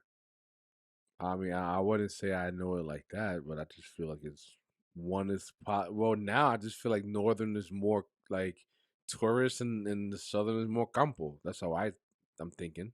Yeah, bro. Think about it like New York, Bronx, all these different boroughs. It's still New York, Yeah, but there's a different culture in each borough. It's the same thing with religion. Like, yeah, it's the same religion, but we have different cultures. So we have to have a different sense of style, a different sense of speaking, a different sense of dialect, a different sense of worship, a different sense of, yeah, but you know? that's keeping it. That's keeping it like you said on our worldly, like, our human Yeah, physical plain view. But we're talking about, like you said, the architect, the guy, the clockmaker. You know what's gonna happen in the future, so why even create that division? Make it easier for the people. Just keep it. yeah, Boom. This is it. They're already fighting with all these different polytheistic beliefs. With the yeah. Egyptians and their gods, and the Greeks, and they keep going with the Romans and blah blah blah blah blah blah. Just keep it one. I'm not trying to get here and be all theologian and stuff like that, but No, no, you good. I'm just wondering. Like I don't know, but Like, why? yeah, like why? But So, I am like, with if no, no, no. What I said was not going to be any relevance with oh, it. it's like you said, the clockmaker god, right? Like, if you make a watch, who says that the watch you make is the best watch ever? You could think of a new idea 2 years from now to make an even better watch, right? Like, if you're like Rolex, or you're like some big name watch, if you're Swatch or whatever, Yeah. you think of ways to perfect the message, and I think that's what God was doing. Like, okay, like I have Abram, and Judaism, Christianity, and Islam all start with Abraham, Yes. right? They'll call it the Aramaic Ab- Abrahamic. Abrahamic faiths, Yes. but they all take into account Adam as the first man, right? So even though Abraham is the one that starts the religious trend, we all come from Adam, but we Hmm. don't call it the Adamic faiths. We call it the Abrahamic faiths, right? And then if you look at other religions, it's all the same shit, bro. Like, there's gods that are just like Jesus. There's gods that are just like Yahweh. There's gods that are just like Adam. Like, if you read the Bible, God is called different names for different reasons. Which There's makes you wonder, gods, how did they get to that point if they never knew, like Judaism? Like, let's say they yeah, never knew it. How did they get to that point?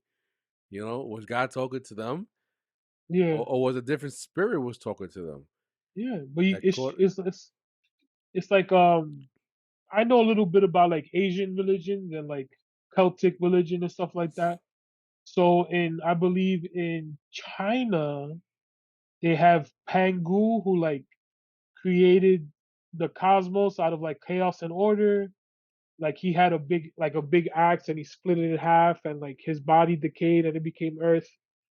So they have all these Japanese have Amaterasu, who's like the sun goddess.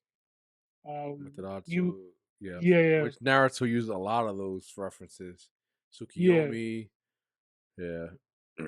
Well, you think about it, they're written by Japanese people, right? Like, No, of course they're I gonna. know. I'm just saying, like they Yeah, used it in the show. yeah. You know, It's even like, you think of Bleach. Bleach is like one of my favorite animes, mangas of all time. they use a lot of Spanish stuff like Hueco Mundo, Uh-huh. Espada, Yep. um, all these names and stuff because it's the culture of the the thing they're trying to represent. Like I would say Bleach has a good representation of like the Day of the Dead for Mexicans because it has Hueco Mundo is hell, but it's called Hueco Mundo, right? Like Hmm. and you think what that translates to in Spanish, it's something world, like hollow world, I think.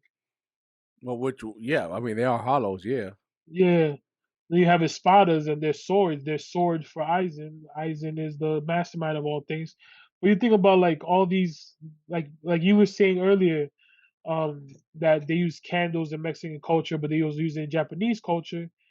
We all these races, all these people from different cultures, we've mingled before. You know, there's been Japanese people in PR. There's been Japanese people in Dominican Republic. There's been Chinese. There's been Jewish. There's been Asian. There's been No, I know, but I'm saying before European. that. Like from the very beginning.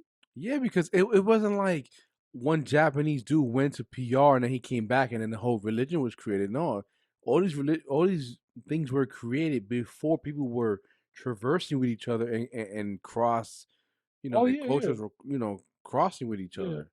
So you That's think what of I it, was saying.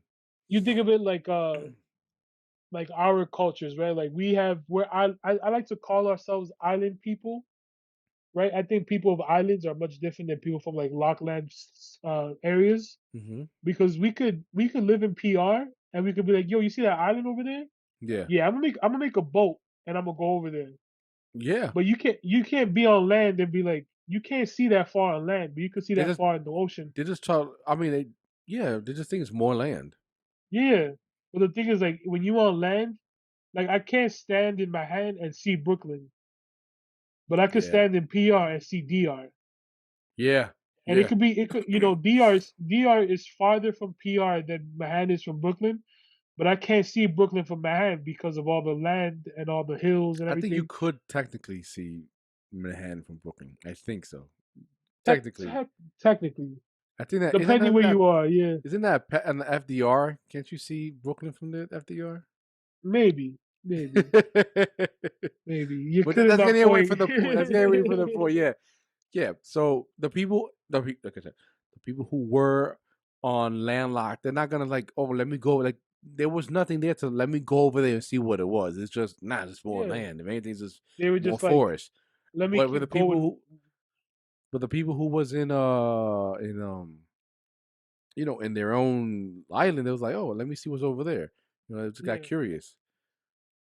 And like I think about it as this, like as island people, we could hop from DR to PR to Cuba to the Bahamas to Tobago to Trinidad, and like we all speak different languages, but we all have very similar cultures. Even without, like I grew up with Trinidadians, and we had very similar cultures, bro. I grew up with Puerto Ricans, very similar Yeah, cultures. yeah. You know, like if you're from the islands, you're from the island. You know what I mean?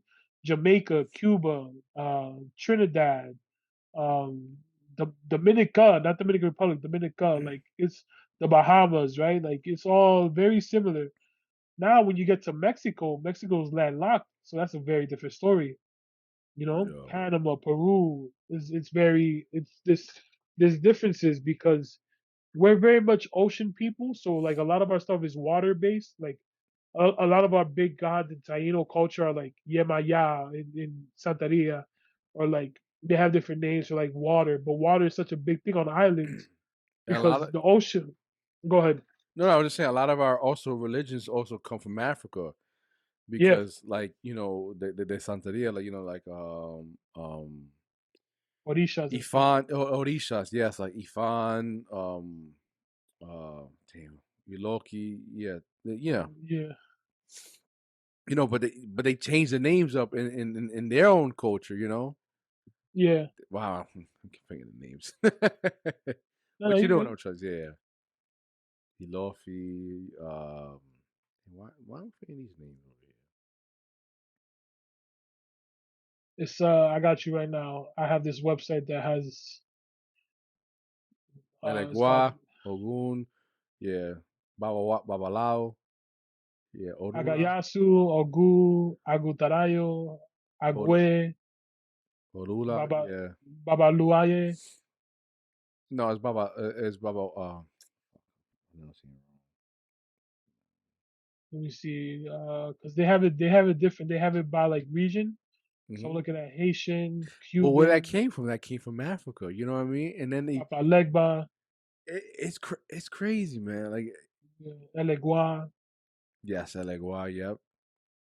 You know, it's all the deities of Orisha. You know, yeah, Obatala, Lokun, Orumela, but Oshun, if you Shango. tell a Christian about these things, they get upset. Yeah, yeah, but Or yeah, but the thing is too is like even in the Bible it says there are other gods. It even says Satan is the god of this world, that's right? Like wild. I didn't know that. I yeah, did it's not know but the that. thing is that they're it's lowercase g. Yeah, exactly. Exactly. Exactly. Yes, Mhm. exactly. That's how I see it as well. I see it that like when the Japanese are talking about, yeah, this is the force, like it, Princess Mononoke, the forest god. I never Yeah, said forest god with a cat like the, I never saw a capital G. I saw it yeah, as a lowercase g. I yep, like I believe there are other deities and entities on this world, but there is one up there that's above it all. But there are other ones that just are here on this plane. yeah, yeah, Uh, exactly. You know, I don't want to limit myself to just one belief. Like there's so many religions, there's so many things. Like, are we gonna say somebody who's probably who believes in more than one God is wrong against somebody who's monotheistic? You know what I mean? Like maybe they didn't know. Maybe they, I Yeah, don't want to disagree. I don't want to judge somebody like that. yeah. You know? It's a big judge too, because it's like, listen, I could go straight for the head honcho, or I could go for the minions, right? Like, if I believe in every like me, for a long time I've been polytheistic, and I still am. But for me, there's one capital G God. There's one God, capital G, capital O, capital D. There's many lowercase g's, many, Yeah. many, many, many infinitesimal. Can't even count it. Can never count it because there's so many. And because we have the Holy Spirit, because we have a third of the trihead, right? Because it's God, Son, and the Holy Spirit. Yeah. We all have a piece of God within us because that's our breath. We breathe the Holy Spirit. We're alive because of the Holy Spirit. When God made Adam, he breathed into him. Yep. And when he made Eve, he breathed into her. That's the Holy Spirit, bro. And like, you can't tell me that I'm not God like. I'm not saying I'm God, but you're God like. Your wife, your kids are God like. Her whole family, my family, everyone on this planet is God like, because we were made in the image of God, right? And God looks like everybody because God is everything. Mm-hmm. We have the breath of God because God gave us the Holy Spirit, and Jesus Christ sacrificed himself for all our sins. Yep. You can't tell me that those three are wrong and then believe some bullshit that, oh, God doesn't exist. I was an atheist for a while, bro, and I'll tell you, I was miserable for my whole life. I was miserable because I denied the fact that those things are irrefutable proof that God exists. What was what was it? That he breathed life into The us. That what everything you just the said. That Yeah, yeah, yeah, God's okay, image, okay. the breath, and Jesus Christ. Yeah, yeah. But some might argue to say that's a faith thing. Oh man, faith is a funny word, bro. I know, I know, I know that wholeheartedly. That's like Faith for is a funny me. word. I believe what I believe, and I respect others, and I'm open to believing other things. But because of life experiences of what I've gone through, I know God exists. Being with my wife is a everyday reminder that God is there. Yeah, Having kids, like just there's so many things that I like I could go through I could go through a personal problem or something, or there's like a barriers going, and I'm like, you know what, yo, you got it, right? Yeah, you got it, and yep, then it works out, and I'm just like, I, I just know it just works, you know, and it's not Yeah, really like law of attraction, like, oh, I want this outcome because I don't know the outcome I want, but yeah, I know that he has an outcome that is something that's gonna be beneficial for me, or mhm, even if it's just a little bit, or it's like just something like I leave in his hands. I had an yeah, episode before on this podcast. It's called "In the Lord's Hands," and I forgot what story I was saying, but I was like, yo, I just left it up to the Lord. Oh, it was about my house. I left it up to the Lord's hands because yeah. when we try to get this house, we was looking. Me and my wife was looking. She was pregnant, first child at the time, and it was in July. No, excuse me, it was in June.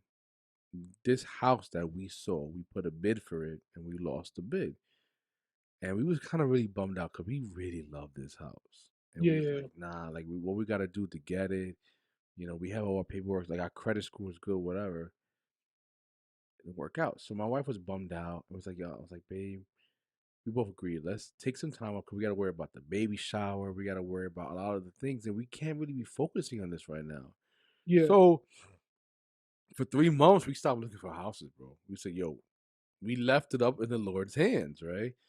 And 3 months later, on the a week before our baby shower, our realtor calls us. Remember that house you guys really loved? Yeah. So the previous people, it failed whatever contract they had because for them they had a first time home, first First time time home home. buyers. Yeah, and some paperwork wasn't going through because of the septic tank with the well. Because I have well. I don't. My water doesn't come from the state. Oh, nice, I have nice. well water, right? So it didn't work out because it was too far. It was too close to each other. But we was doing a straight conventional loan, so that didn't bother us. So it's like, if you want the house, these people they thought about you first. If you want, you gotta take it as it is, 319. And I looked at my wife. I said, "Yo, this is the house you want, right?" He's like, "Yeah, let's do it." And boom, we closed in like a month and a half. It would have been faster. It would have been a month, but hey, everything worked out, and we closed. It was like, Everything worked "Yo, out. we left it up to his hands, and we got the house." Wow, look at That's that. one Almost example. But almost 5 months after the fact. yeah, about I'll say three to four.